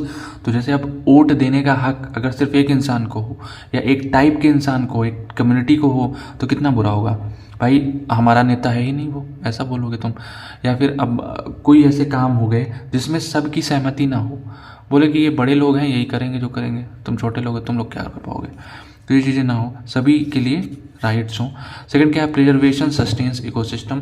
तो जो प्रिजर्वेशन है ना, प्रिजर्वेशन क्या करता है, इकोसिस्टम को सस्टेन करता है, मतलब सेफ गार्ड नेचुरल रिसोर्सेज। अगर हम किसी भी चीज़ को प्रिजर्व कर रहे हैं, नेचर को ध्यान में रख के कोई चीज़ ग्रो कर रहे हैं, कोई चीज़ यूज़ कर रहे हैं, तो क्या होगा, हमारी नेचुरल रिसोर्सेज बची रहेंगी, सेफ गार्ड रहेंगी, ठीक है। थर्ड क्या है, जस्टिस इन्हेंसेस सोशल हार्मनी।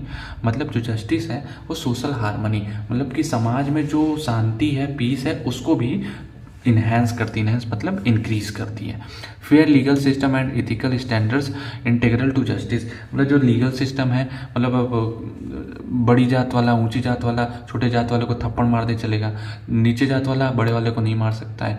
तो ये चीज़ें अगर हैं तो कैसे फेयर लीगल सिस्टम हुआ, ये चीज़ें हैं, ठीक है। एंड इथिकल स्टैंडर्ड्स कि कौन किससे कैसे बिहेव करेगा। जैसे पुराने टाइम में अनटचेबिलिटी होता था, जो छोटे जात वाले रहते थे वो अगर किसी चीज़ को छू लेते हैं तो वो उनको नहीं यूज़ करते हैं, प्लस उनको पीटते उठते थे, अपने नल में पानी नहीं पी सकते हो, ये चीज़ें थी पहले, ठीक है। कंट्रीब्यूट सोशल कोहेशन, तो ये क्या करेगा, सोशल में कोहेशन मतलब प्रेम भाव, ब्रदरहुड, वो चीज़ें आ जाएंगी सोशल कोहेशन में। रिड्यूसेस कॉन्फ्लिक्ट, कॉन्फ्लिक्ट क्या होता है, झगड़े, तो झगड़ों को भी कम करता है। फोर्थ पॉइंट देखें, प्रिजर्वेशन मिटिगेट्स इन्वायरमेंटल क्राइसिस। तो जो प्रिजर्वेशन है वो इन्वायरमेंटल क्राइसिस को भी मिटिगेट करता है, जैसे preserving natural habitats and resources mitigates environmental degradation. तो मतलब जो प्रिजर्व करोगे आप किसी भी चीज़ को, मतलब अगर आप पानी बचाओगे तो पानी आपको भी बचाएगा, है ना, क्या ही चीज़ है। नेक्स्ट देख लेते हैं, पांचवा पॉइंट क्या हमारा, justice and preservation uphold future generation, both play key roles in securing a better future for generations to come. तो जस्टिस और प्रिजर्वेशन दोनों साथ ही क्या करते हैं, फ्यूचर जनरेशंस को पकड़ के रखते हैं, मतलब उनके लिए एक अच्छा फ्यूचर हो, इसके लिए बहुत काम करते हैं, ठीक है। दोनों क्या करते हैं, both play key roles in securing a better future. हमारी जो अपकमिंग जनरेशन है, जो हमारे बच्चे होंगे, जो हमारे पोते पोती होंगे, जो हमारे पोते पोती के बच्चे होंगे, जो हमारे पोते पोती के बच्चे के बच्चे के बच्चे के बच्चे के बच्चे के and goes on and on, तो उनके लिए जो जिंदगियां होंगी वो अच्छी होंगी, ठीक है। तो ये भी करता है हमारा justice and preservation. So that's it, इतने में आपका चैप्टर नंबर 4 ख़त्म होता है और 40 मिनट पूरे 80 मिनट लग गए हैं, तो माफ़ी चाहता हूँ, 1 घंटा 20 मिनट एक्स्ट्रा हो गया है, तो उसके लिए माफ़ी चाहेंगे आपसे।